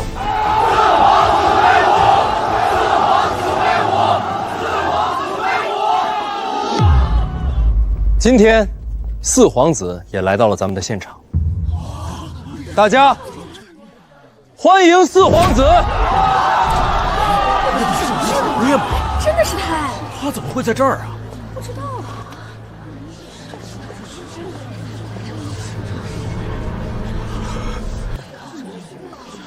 看什么看？没见过皇子打绷带啊？没见过皇子坐轮椅啊？太欺负人了！感谢四皇子老铁送来的大瓷瓶。第2轮抽奖开始。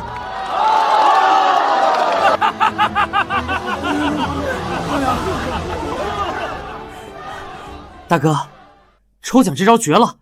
现在咱们的银两就差20万了，再来1轮就够了。钱是最好解决的，但是粮食可就不是那么简单了。不过你放心，你大哥我早就有锦囊妙计。这才3天，就让他真的筹够了银两。秦风啊，秦风，你真是本皇子的心腹大患。殿下莫急，钱好解决，但粮食可不是那么容易解决的。幽州水患3路不通，只有从青州往幽州调粮一途可走。可青州是晋王的封地，晋王生性冷漠，唯好木工手工，绝不会插手此事。没粮，他一样完蛋。好，那本皇子就等着看他的笑。感谢各位的踊跃参与，现在抽奖还剩最后1轮，至于奖品，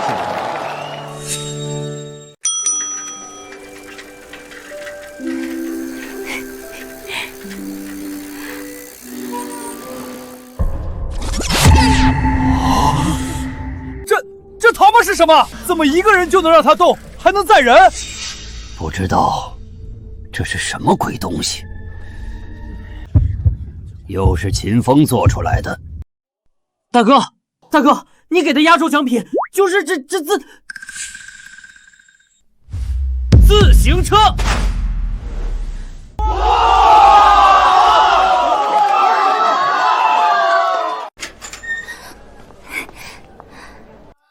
怎么样，相公？我骑得稳不稳？稳。等着，为夫抽空再给你设计一辆摩托车，包你绝对爱上风驰电掣的感觉。摩托车？辛苦公主了，造枪的空档还帮我把这自行车给做了出来。没什么，这可比9天雷火弩简单多了。不过，本公主还真是好奇，你怎么知道这样设计？2个轮子可以保持平衡，你那本书里可没写。你就学吧，一学一个不吱声。谢了，各位，这最后一轮的奖品就是眼下的这辆自行车，不需要人扛马拉，只要两脚一蹬，这车自然就会动，还能承载重物，方便至极。实乃居家旅行、杀人放火必备良物，全大厦只有一辆。大家踊跃参与。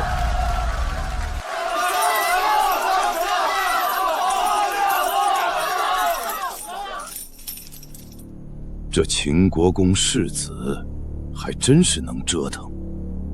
哼，回去禀报王爷。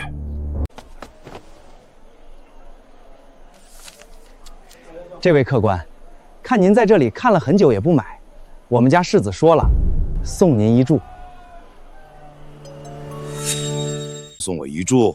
哼，这么多人参与，中奖几率微乎其微。这可是唯一一辆自行车，要是中了，不比什么富丘山君图贵重多了。中！我要回血！给我也来一注。殿下，您这腿脚的就别……闭嘴！我又不是好不了。中，给我中！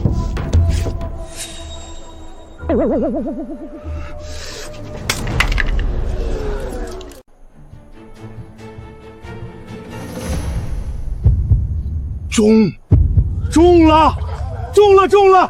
这位客官中了！恭喜这位客官，不知客官家住哪里？稍后本世子亲自将车送到客官府上。这不是晋王府的管家，怎么这么多人？就他中了？会有这么巧的事？多谢世子，鄙人乃晋王府的管家，这辆自行车当送与王爷。哦，王爷不愧是天皇贵胄，龙脉加持，这运气果真不一般。还烦请禀告王爷，稍待片刻，本世子登门赠礼。各位，没中的也不要灰心，今后这彩票每月发售一次，奖品不必担心，一定给大家惊喜。不是吧？还来？至于这自行车，3月之内也将会正式发售，只要有实力都可以购买。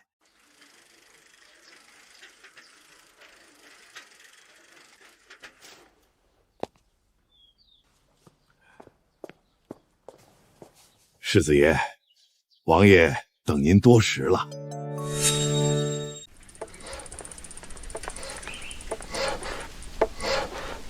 管家，不必声张。王爷是否在发愁？墨斗梁县始终精度不够。你就是秦国公世子？秦国公府世子秦风拜见王爷。都说你精干手工，满腹巧思，今日竟能看出本王在愁什么，果真名不虚传。就是不知你有什么好办法？此事简单，我有一物可使王爷难题迎刃而解。哦，何物？游标卡尺。游标卡尺，没听过，有何用？有此物，王爷所做的木器精细度可提升10倍不止。10倍？当真？王爷面前，晚辈岂敢夸大其词？不瞒王爷，我这自行车能如此精巧，靠的就是游标卡尺。果真精巧，本王信你。你把那游标卡尺差人送来，本王以1000金相购。坐。王爷，咱们之间就不必说什么买不买了，也不是什么稀奇东西，送与王爷便是。本王始终不信，我那管家真有那么好的运气，能做那万中无一的中奖之人。王爷慧眼如炬，晚辈这点小心思，怎么能瞒得过王爷？少跟本王油嘴滑舌，有何来意，大可直说。王爷虽说深居简出，但当也听过幽州水灾之事。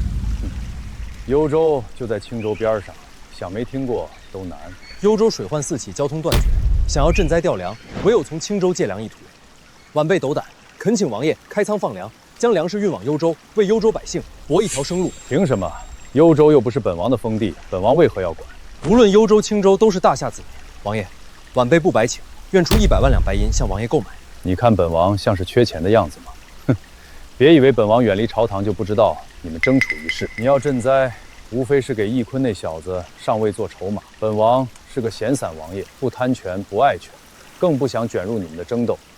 若是为此事，就请回吧。王爷，可有的时候，你不想争，却有人逼着您争。本王志不在此，无论你们谁上位，都找不到本王的麻烦。王爷此话不错，但缺少考虑了一点。哦，王倒要听听你有何高见。本王到底少考虑了什么？人性。4殿下和8殿下都是您的晚辈，他们什么秉性您最清楚不过。翊坤跟我从小一起长大，是个憨人，至纯至真，大智若愚。若是他上位，王爷自然不会有任何影响。此话倒是不错。但4殿下可就不同了，他自小受宠，从来以储君自居，眼高于顶，嚣张跋扈，且心胸狭隘，贪财恋权。您想想，您以为自己是中立，但在他心里，不支持他的人就是背叛，忠诚不绝对就是绝对不忠诚。若他上位，岂有不记恨王爷的道理？不错，这小子还真有可能这么干。翊坤承袭当今陛下之忠厚，王爷一日是皇叔，一生便是皇叔。王爷，您是守宫大家，一颗心七窍玲珑，又岂会看不清其中利弊，让自己身处危墙之下呢？你说的不错，本王不是不知，只是心存侥幸，觉得自己只要与世无争，便无人能妨碍本王追寻守宫大道。如今被你一说，倒是本王考虑的浅了。所以晚辈恳请王爷为幽州开仓放粮，支持8殿下立储。你是要和本王做交易？晚辈定会给王爷一个无法拒绝的条件，就算不为天下苍生，也要为自己多多着想。凭什么？就凭着自行车？此物虽然精巧，却还不够。自行车只是拜访王爷的敲门砖，若只有这个，倒显得晚辈太没诚意了。我的条件是这个。这个。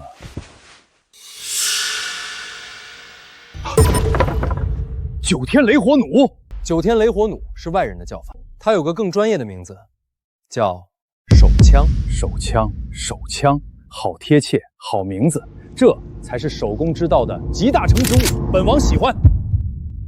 哈哈哈哈哈！世子好胆色。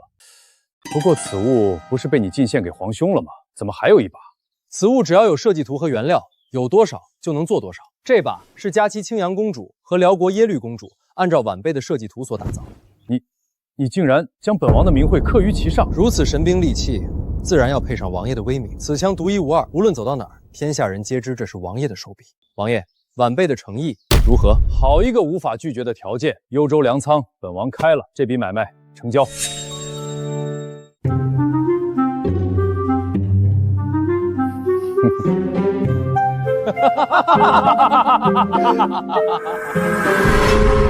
还不够。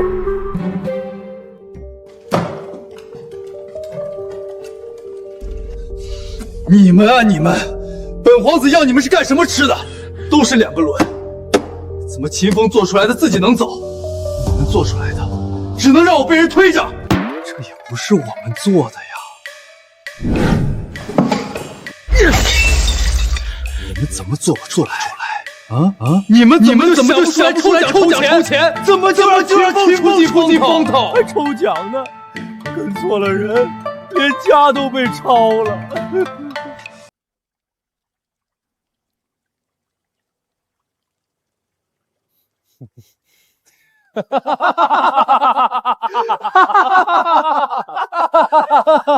还不够。钦差之名抄家，心里有怨气，实属正常。你们有怨气，我被打成这样就没怨气吗？我有什么办法？他是钦差，我有什么办法？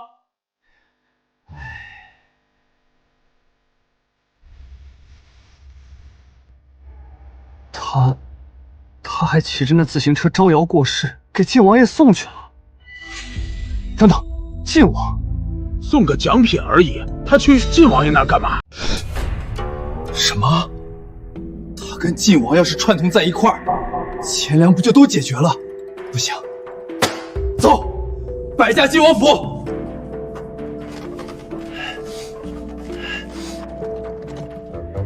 推着呀！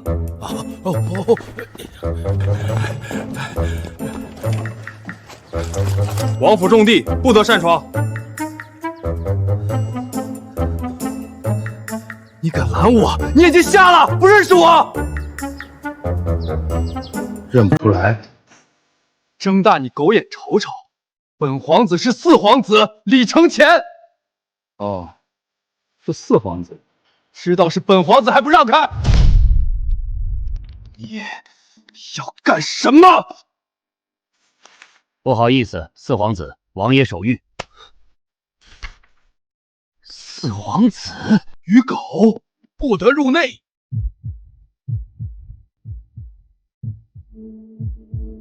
秦风，老子跟你势不两立，滚开！皇叔，你千万别被秦风的杂志给蒙蔽了呀！我才是你亲侄子呀！滚！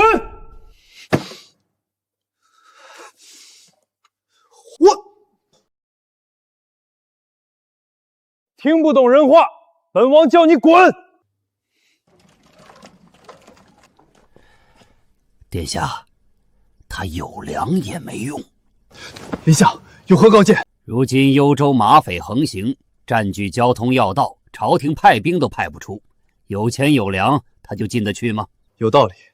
不过老八可是钦差，马匪再不开眼，还敢劫皇子不成？那马匪首领我认识，当年是犯法被发配的将官，我与他父亲有旧，暗中救他一命，与他有大恩。只要我修书一封，事情一成，给他恢复名分，他到底该如何选？难道心里没数吗？妙啊！就这么办。王爷，晚辈的诚意如何？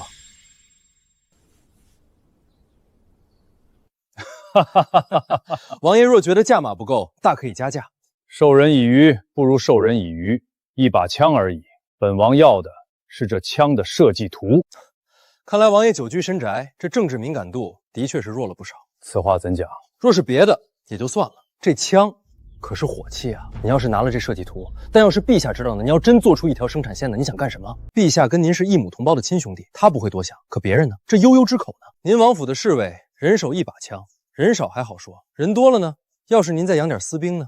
您虽远离朝堂，但这晋王府离皇宫也就数里之遥。您要有点什么想法，谁拦得住您呢？您这是什么？是谋反啊！本王怎会谋反？您会不会不重要，哼，别人怎么想才重要。您忘了当年的抗金名将岳元帅是以什么样的罪名被处死的？莫须有。无论是谁坐上皇位，会将您这颗定时炸弹这么放心的放在皇城边上吗？王爷，晚辈今日斗胆送您一句话：没有政治的学术是短命的。秦风啊，秦风，本王今日才知道，以往真是小瞧了你。今日知道也不算晚，王爷，晚辈是为您好。不过手枪的设计图不能给，但还有一些设计，您肯定感兴趣。是什么？改造曲吉离，简易温室，脚踏纺车，土法水泥，这些都是你设计的？以前是我的，现在是王爷您的。有了这些设计，王爷您的发明很快就能普及整个大夏，百姓省力，收成增加，人人吃饱穿暖，安居乐业。到时候史书上留下的可都是王爷您的名字。人活一世，要么恣意一生，要么流芳百世。王爷沉迷发明多年，其实要的不就是这流芳百世4个字吗？流芳百世，流芳百世，对，本王就是要流芳百世，让史书上处处写满本王的名字。这就对了，王爷，这些便是晚辈全部的诚意，还请王爷笑纳。秦风，借粮的事儿，本王准了，而且本王不收你一分一毫，全从本王私库里出。那倒不必，一码归一码。晚辈虽然贪财，可若是为国为民，区区几百万两，还是出得起的。好，那咱们一言为定，无论是赈灾还是朝堂，本王都支持你。您可不是支持我，是支持八殿下，支持整个大夏的万千子兴。来人！王爷，您吩咐，传本王手谕，青州府即刻开仓放粮，一律听秦风调度。是，王爷。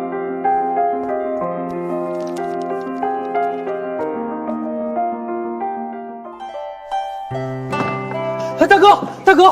老八，不是大哥说你，以后你可是一国之主，万人之上，一定要跟大哥一样稳重一些，听到没有？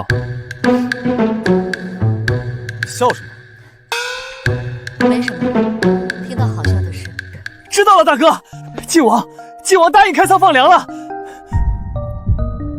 真的？那岂不是钱也解决了，粮也解决了？相公，你好厉害！哼，没什么，都在为夫的计算之中。大哥，你是怎么说服我皇叔那个老顽固的？这个太不容易了。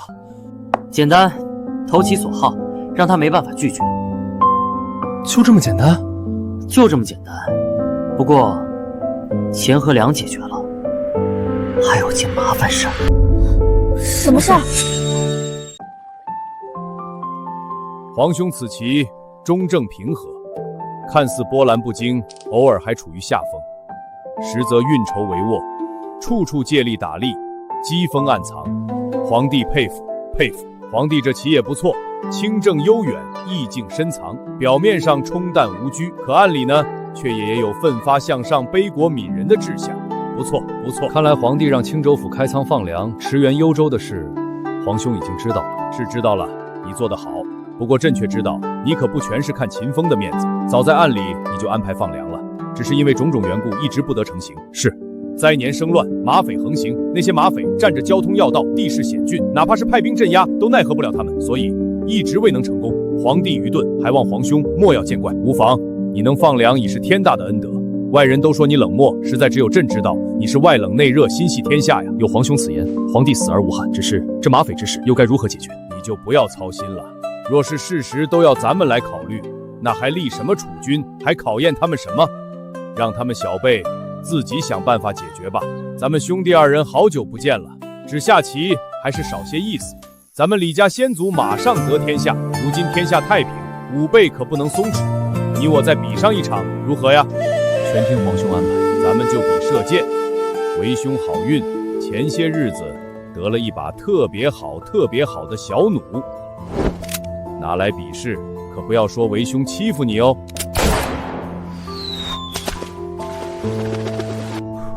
皇帝，为兄占了武器的便宜，承让了。要说便宜，皇兄却不一定占得到。皇兄，我也有一把特别好的小弩，承让。秦风送的，放眼天下，也只有秦风做得出这精巧的物事。皇帝如此喜好手工一道，就没有见猎心性，找秦风讨要设计图吗？回禀陛下，此乃国之重器，臣弟把玩即可，怎会再找秦风讨要设计图？臣弟不敢，也不能。不必紧张，为兄随口一问。老三啊，咱们兄弟几人，你是最聪明的，有所为有所不为的道理，不需要朕教你，对不对？皇兄，教训的是。好了，你青州放粮，朕也不能亏你。你去户部找唐本善，提200万两现银，这粮就当朕买你的。皇兄，倒也不必。哎，家事是家事，国事是国事，不能混为一谈。若是唐本善不肯给，你就拿枪抵着他的头，朕倒要看看他有没有这个胆子。皇兄，倒也不必。哎，家事是家事，国事是国事，不能混为一谈。至于马匪，就让秦风那小家子自己想办法吧。相公，你就别卖关子了，快说嘛！你担心的，无非就是马匪。是啊，马匪的事儿，当真有些难办。有什么难办的？让秦叔叔派兵不就好了？有那么简单？我还会发愁？那些马匪都是流民，幽州又在下辽边境，打一枪换一个地方。别说如今交通阻塞，大军进不去，就是进得去，又去哪儿抓人？难办啊，难办。秦风，你出来一下，我有话跟你说。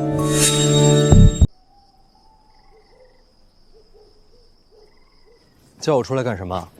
看星星啊？你说，这天上的星星都是什么呢？为什么它们挂在天上不会掉下来？为什么它们会发光，能让我们看到呢？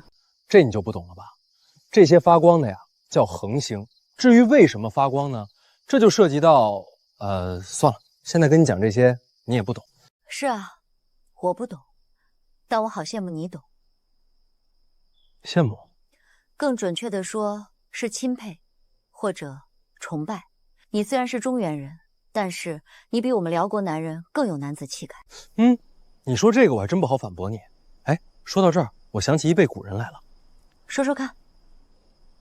昔年夏辽两国交战，我朝大将杨延顺兵败诈死，失落辽国，改名换姓，意欲阴遣回朝。不料想阴差阳错，被你国陛下招赘驸马。7年后，杨延顺之父挂帅再战辽国，杨延顺意图盗令出关见父，却被齐家青莲公主看破行踪，识破身份。你猜杨延顺结局怎样？怎样？青莲公主将自己与杨延顺的一双儿女摔杀驸马府，又将杨延顺绳滚索绑于银安殿，被你国皇帝当堂斩杀，血溅金銮。你精通文史，博览群书，想必我的意思你能听明白。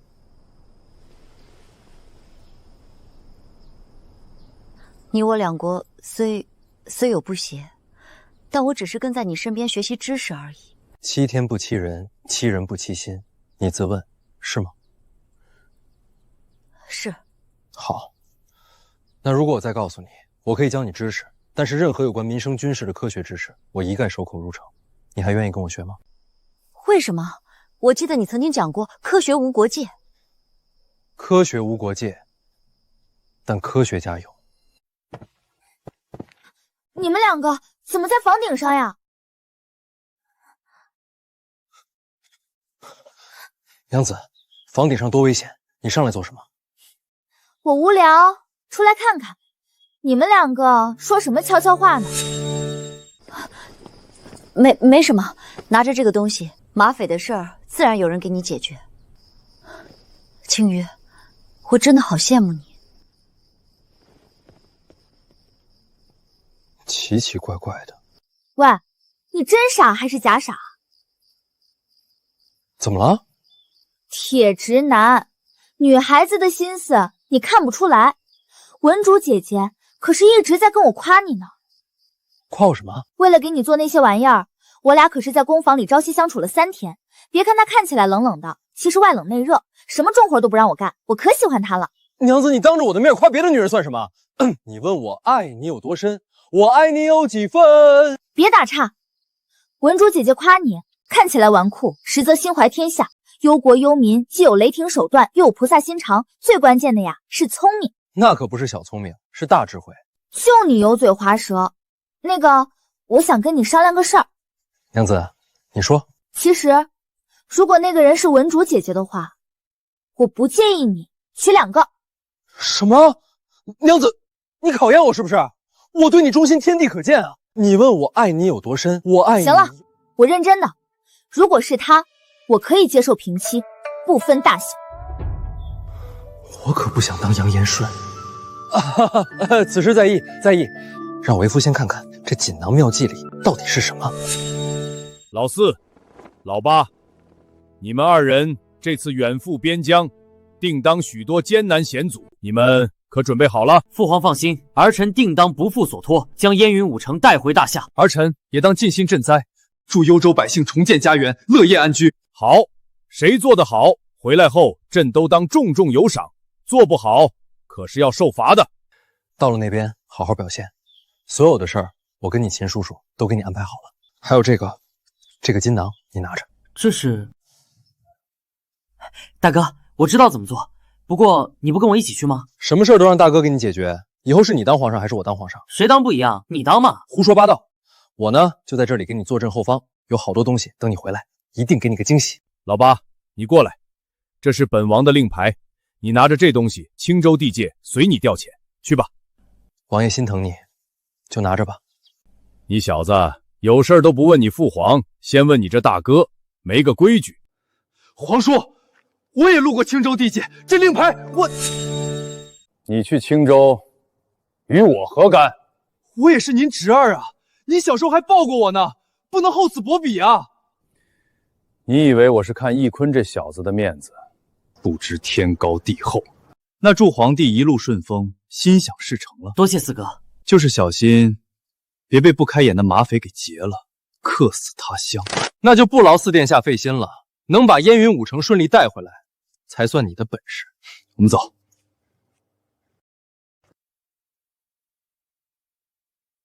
我走了，去吧。这些设计也是现在的材料水平能够做到的极限了。老爸，老爸，你就等着当上储君之后，哥是怎么让你当上一代贤君的。秦风，为什么你是大夏的世子，我却是大辽的公主？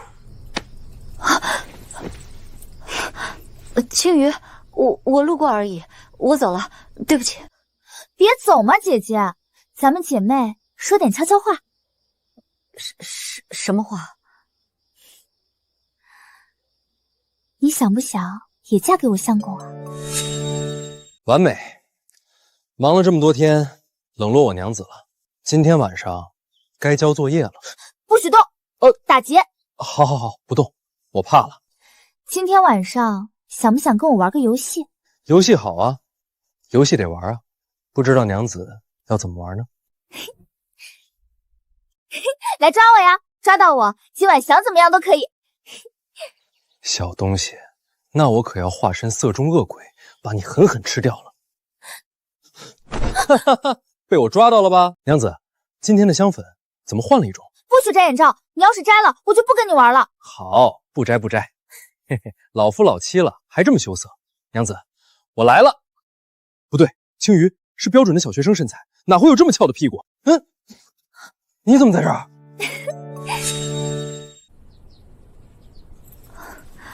秦风，是我安排的，你有什么气儿就往我身上撒吧。你们两个真是胡闹！怎么胡闹了？让你享齐人之福，你还挑三拣四上了。你上哪儿找本公主这么大度的去？上哪儿找2个公主一块伺候你去？我是大夏的驸马，是你李青鱼的相公，什么齐人之福？你以为我稀罕？你还嘴硬，我就不信你不喜欢文主姐姐。你凭什么不信？我就是不信，不然那你说出来。你说你不喜欢耶律文竹，你当着她的面说出来。你说不出来是不是？你自己也知道自己心虚是不是？我只是不想伤害别人，不想说。真是煮熟的鸭子。姐姐，今晚我们一起住，不理这个臭男人。青鱼，谢谢你，但我可能要走了。姐姐，你要去哪儿？贫者亦不食嗟来之食，靠别人施舍的东西，我不要。我会给你一份你拒绝不了的嫁妆，到时候由不得你。什么人，竟敢惊扰本皇子的车队？好熟悉的背影。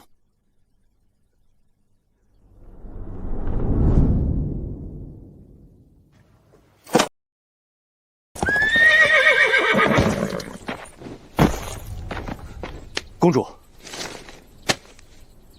传我手谕，在本公主到达燕云之前，谁也不许将燕云5城送给李承乾。奇怪，怎么我大夏派皇子出使，辽国竟然连个迎接的人都没有？嗨，蛮夷之国不懂礼数，实属正常。正常吗？别忘了，当日巫蛊论位在京师，与你我可是相谈甚欢，更是共商以武斗杀秦风的大事，于情于理都有香火情。别遐想了，这次咱们来是收回城池的。巫蛊使者就算是与你我有私交，也不好在人前跟咱们太过亲热。走吧。大夏使团到。巫蛊国师，一别多日不见，本皇子甚是想念呐。哎呀，国师，你看本皇子这脑子，怎么把给诸位带的礼物给忘了？拿上来。国师大人，这是我大夏的一点诚意，还请笑纳，不要客气。四殿下还是收回去吧。这次我们是谈国事，拿这些给老夫又是何意啊？国师，这个收起来。巫蛊老兄，咱们也算是老朋友了。当日在京城，咱们共商大事的时候，可也是收了我们20万两呢。怎么现在？林相，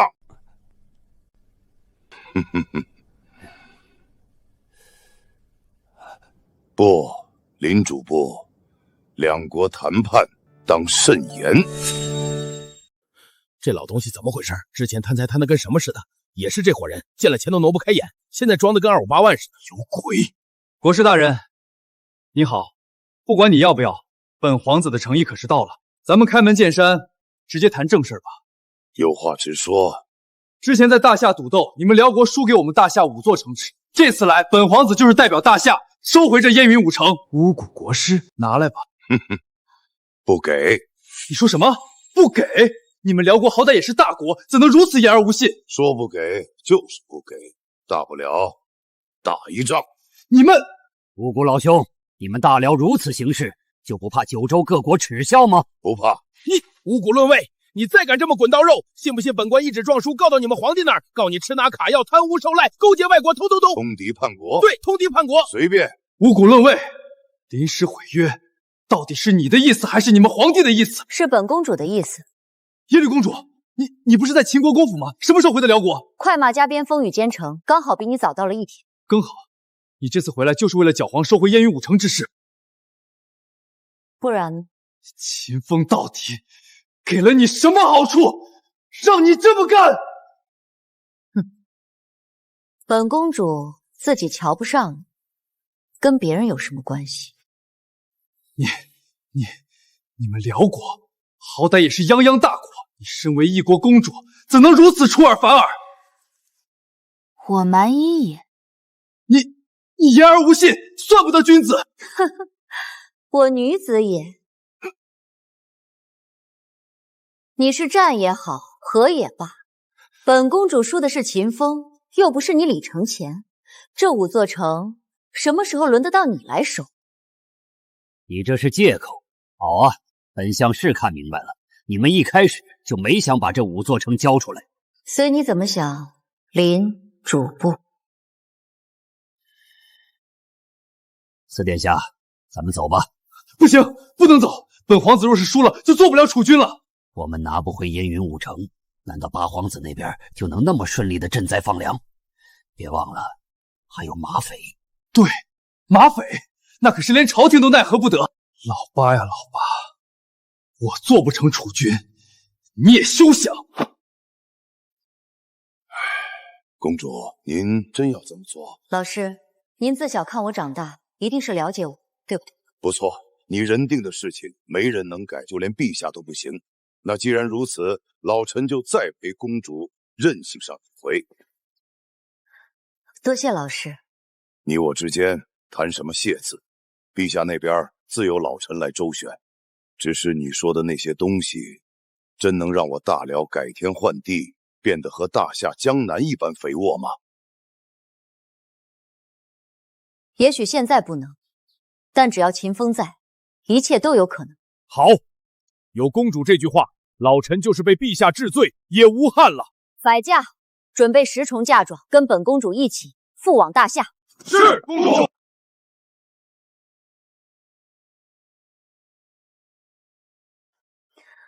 秦风啊，秦风，你可要识好歹才是。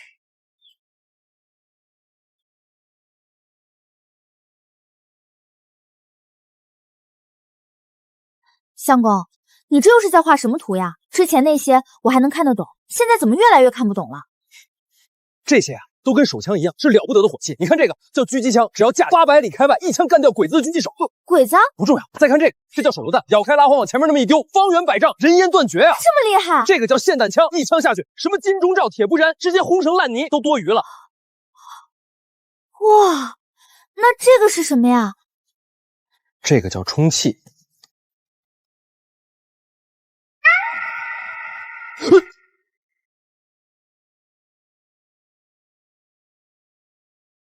这个呀是重型火器，少儿不宜。等你长大了，为父会告诉你的。这么神秘，一个强大且神秘的男人，不是更有吸引力吗？好了，说正事儿，这些日子你在晋王爷那里可是帮到忙了。当然了，你的那些图纸啊，我一看就会，连皇叔都夸我聪明呢。好多细节皇叔都弄不懂，还是我给设计好的。现在很多设施都已经做出第1批了，效果很不错呢，还不夸我？我娘子最棒了，怎么样？是不是成就感满满？那当然，我才知道，像我们这样的人有一技之长，就应该为百姓做好事做实事。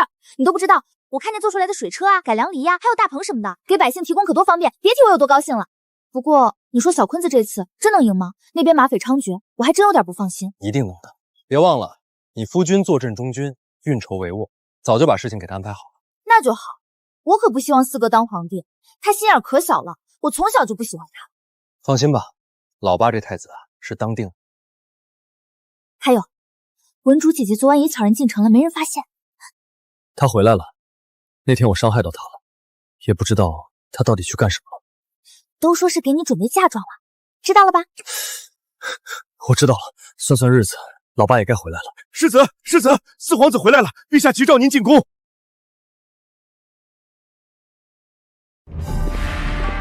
陛下万岁，晋王千岁，微臣来迟，还请陛下治罪。你小子搞出这么多好用的花样，朕赏你还来不及，怎么会治你的罪？快起来吧，以后你上殿不用跪。多谢陛下，皇兄对你可是恩宠得很。秦风，可要做好你的上柱国。老四，你出使辽国已经1月有余，这燕云5城如何了？当着文武百官的面，也汇报汇报你的丰功伟绩。不是吧，四殿下？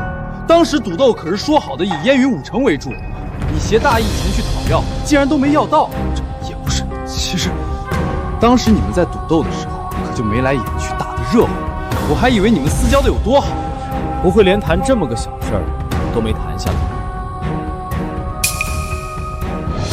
有什么说什么，支支吾吾、欲言又止的，哪有半点天家风范？说！禀父皇，儿臣此去，确实没能拿下燕云5城。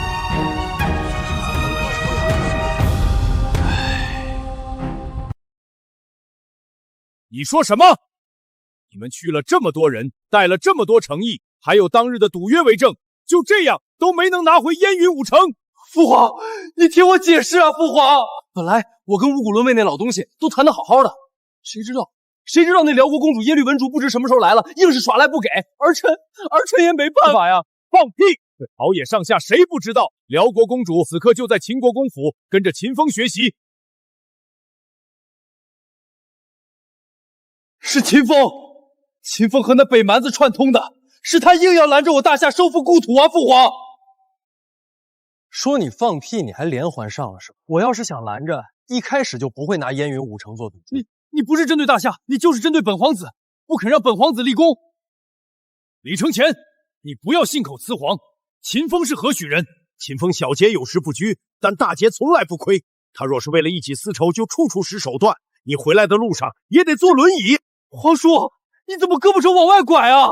哼，本王胳膊肘往外拐，笑话！本王只朝里拐。这不过这个理是道理的理。你还想栽赃陷害秦风和辽国公主？秦风，你去把耶律公主请来，让这个逆子彻底死心。不必了，陛下。本公主恭候多时了。姐姐，我好想你。我也想你。舟车劳顿，辛苦你了。不辛苦，摊上你命苦。四殿下自己拿不下燕云5城，反而怪在本公主头上。你暗度陈仓，非君子所为。他女子怎么了？书都读狗肚子里去了。他蛮夷也。四殿下，千万要冷静，现在事情还没到绝境，幽州马匪绝非八皇子所能解决。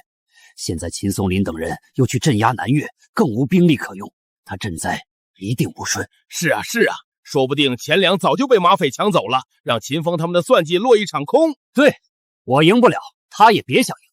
马匪那边没问题吧？一定没问题。好，那本皇子可就拭目以待了。八皇子回宫，快让老八进来。儿臣叩见父皇，吾皇万岁。快起来，给朕说说幽州一行结果如何？回禀父皇，儿臣信不辱命，已经让幽州水灾彻底平复，钱粮均已经安置到位，现在幽州百废待兴，欣欣向荣。好，不过你说幽州水灾已经平复，何以证明啊？拿上来。父皇，这些便是这1月余儿臣治理幽州的账簿明细，到底是真是假，父皇派人一验便知。好啊，账目清晰，来往合理，若不是真的做了实事，万万编不出这样的账簿。不错，老八，你做得很好。是父皇和皇叔教导的好，大哥，谢谢你。咱们兄弟谈什么谢字？要谢就谢你六姐，还有你，文竹姐姐。你有没有发现，老八出去这一趟长大了不少？沉稳雍容，进退有位。老八，你现在才真有个皇子的样子，不是太子的样子。不可能！老八身边没有一兵一卒，怎么可能能过得了官道上的马匪？那账簿必然是假的，幽州的灾根本就镇不了。四哥，你可知道，为何大哥一定要让我谢文竹姐姐？为什么？因为派兵剿匪的可不是大夏的兵马，而是辽国的兵马。辽国的兵马？这怎么可能？辽国兵马我知道了，幽州三面断绝，只有和辽国接壤的地带可以进出。大夏派不出兵，大辽可以啊！妙啊妙啊！不可能的！辽国人狼子野心，会那么好心帮大夏赈灾剿匪？别用你狭隘的民族主义思想来评判这世界上的大爱。大爱无国界。哈哈哈哈哈！好一个大爱无国界！景玄，你看这小子看起来混不吝，说出来的话总是这么有道理。不错，本王也是越来越喜欢秦风这小子了，还请皇兄赐字，这大爱无国界几个字挂于皇帝书房之内。小事一桩，朕马上写给你。好一个秦风！朕没猜错的话，耶律公主同意出兵，也是你从中斡旋吧？回禀陛下，是公主自己提的。公主说过，不愿见世上硝烟四起，民不聊生，但见大夏与大辽百世安定，永远和平。朕自然不愿意打仗，只是不知道你们大辽的皇帝又是如何想的。耶律公主，你可得知道，朕戎马一生，天子守国门，君王死社稷，可从没跟人讲过一个和字。是啊，之前秦风的事儿，不就是有人主张要把青鱼送到你辽国和亲吗？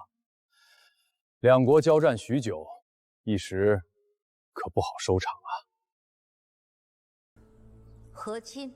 什么说法？你倒是说说看。陛下，王爷，我们不如换个说法，如何？联姻。联姻？我已安排巫蛊老师向父皇请奏，今后大夏与大辽之间不再战，不再争。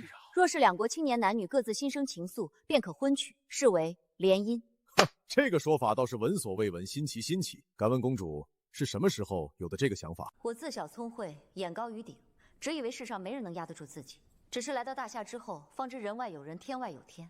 大夏有许多值得大辽学习的地方，我想大辽也应如是。说得好，说得好，朕准了。回去告诉你父皇，只要他同意，朕没问题。多谢陛下。既要联姻，文竹愿做第一人嫁入大夏。大哥，有种不好的预感。看来公主已经有心上人了。给朕说说，是哪个臭小子有这般福气啊？文竹愿嫁入秦国公府，为秦国公世子做妾。什么？说你去准备嫁妆了，我还没当回事儿，你来真的？你知不知道，秦风是朕的驸马，是青羽的相公。文竹愿意做妾，换言之，只要能和秦国公世子一起，别说是妾，就是通房，那又如何？父皇，您别生气，让文竹姐姐嫁过来是儿臣提出来的，而且儿臣也不要文竹姐姐做妾，要做平妻。还要平妻？青羽，你别胡闹！儿臣没有胡闹。父皇，您不是女人，不懂我们女儿家的心思。秦风，你有何话说？微臣听老婆的。你小子，好！哼，先说正事。老八，你赈灾有功，按照约定，朕就立你做储君。3日之后，朕会举办立储大典，正式册封你为太子。多谢父皇，儿臣定不负所托。但在这之前，还有一件事得先安排了。还有件事。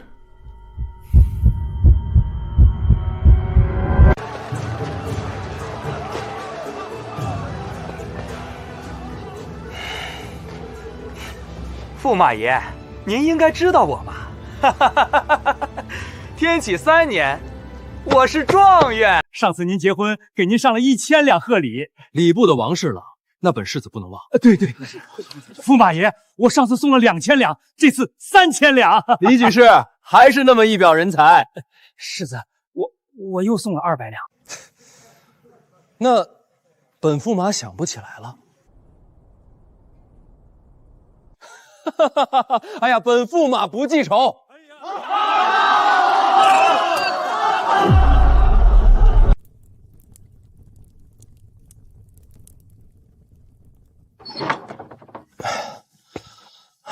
怎么结个婚这么累啊？得了便宜还卖乖，能娶到我们姐妹2个，你知足去吧。听你口气，娶了本公主，委屈你了？不委屈，不委屈，一点都不委屈。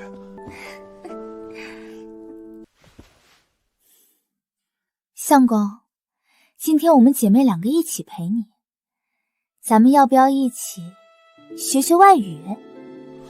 外语好啊，外语得学啊。那咱们……世子不好了，不好了！干什么？没看见我要学外语吗？万岁爷突发恶疾，时日无多，正急召您进宫呢。什么？父皇，你怎么样啊？父皇，陛下，您白天还好好的，怎么会突然这样？你们都出去，秦风留下。陛下，你有什么话尽管对微臣讲。秦风，朕马上就不行了，有几句话你要记着。您说，微臣都记着。坤儿憨厚有余，基准不足。朕知道他不是个做皇帝的料，能赢了老四是你的功劳。等他继位之后，你要尽心辅佐，护佑大夏。陛下，微臣一定不负所托。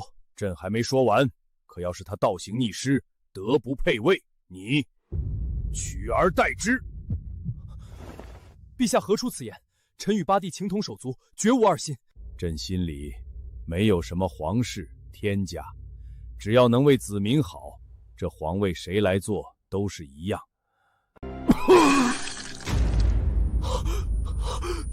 陛下，吾知仁德，可谓尧舜。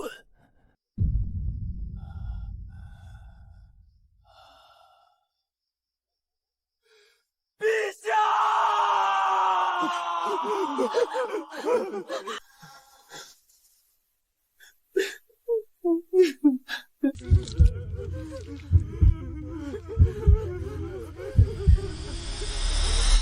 不对，是毒。什么毒？谁干的？谁得意最大，谁嫌疑最大。3天后立储大殿，立长不立幼，陛下横死。不好，是李承乾，他要篡位夺权。什么？四哥，他可是父皇最宠的儿子，他怎么会？很有可能，自古皇权无父子，他眼见大势已去，绝不肯坐以待毙，所以毒杀皇兄，意图篡位。下一个死的就是奕坤，绝不能让他得逞。王爷娘子，你们在这儿操持陛下后事，其他的事我来处理去。秦帅出征在外，京师防备空虚，京城守将又是李承乾的人，你拿什么跟他们斗？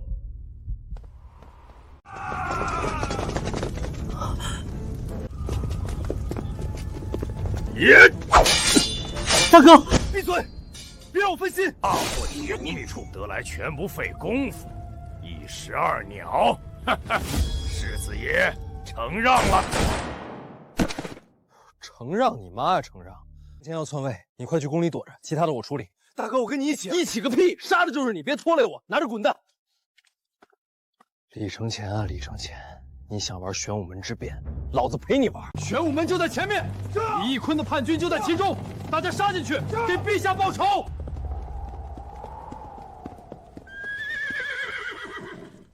前方何人？四殿下带兵肃清宫闱，无关人等速速退开，否则休怪刀枪无眼！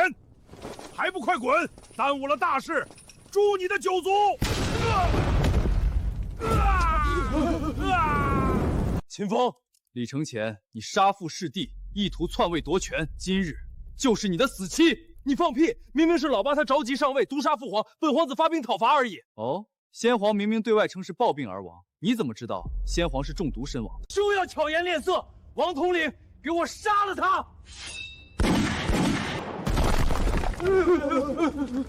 杀啊！他就算有枪，你们一拥而上，他也不能把你们杀干净。什么话这是？我们也上有老下有小的，干嘛去送死啊？哎，秦风，这不是秦国公府的世子吗？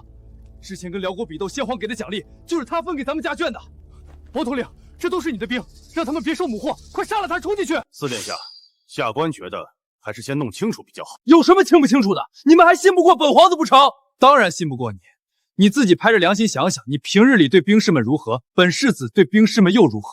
你也可以问他们到底信谁。我们信世子，对我们好，不会骗我们的。相信实力和帮你，我们不干。你懂吗？废。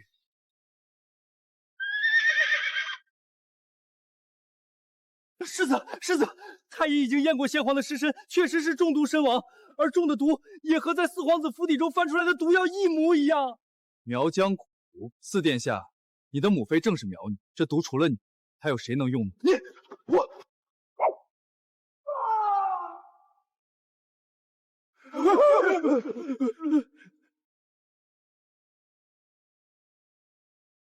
天启28年，四皇子李承乾杀父弑弟，阴谋篡位，却被齐国公世子秦风斩杀。大夏得以国祚延绵，太子李义坤即位，年号乾德。新皇即位，大赦天下，更封秦国公世子秦风为镇北王，统领幽州、延州、冀州3地。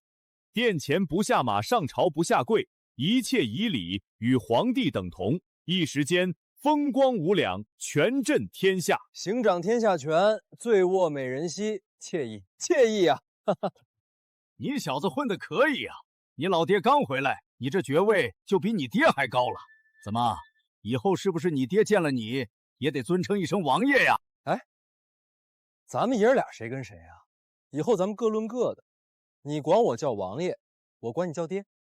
臭小子，我打死你！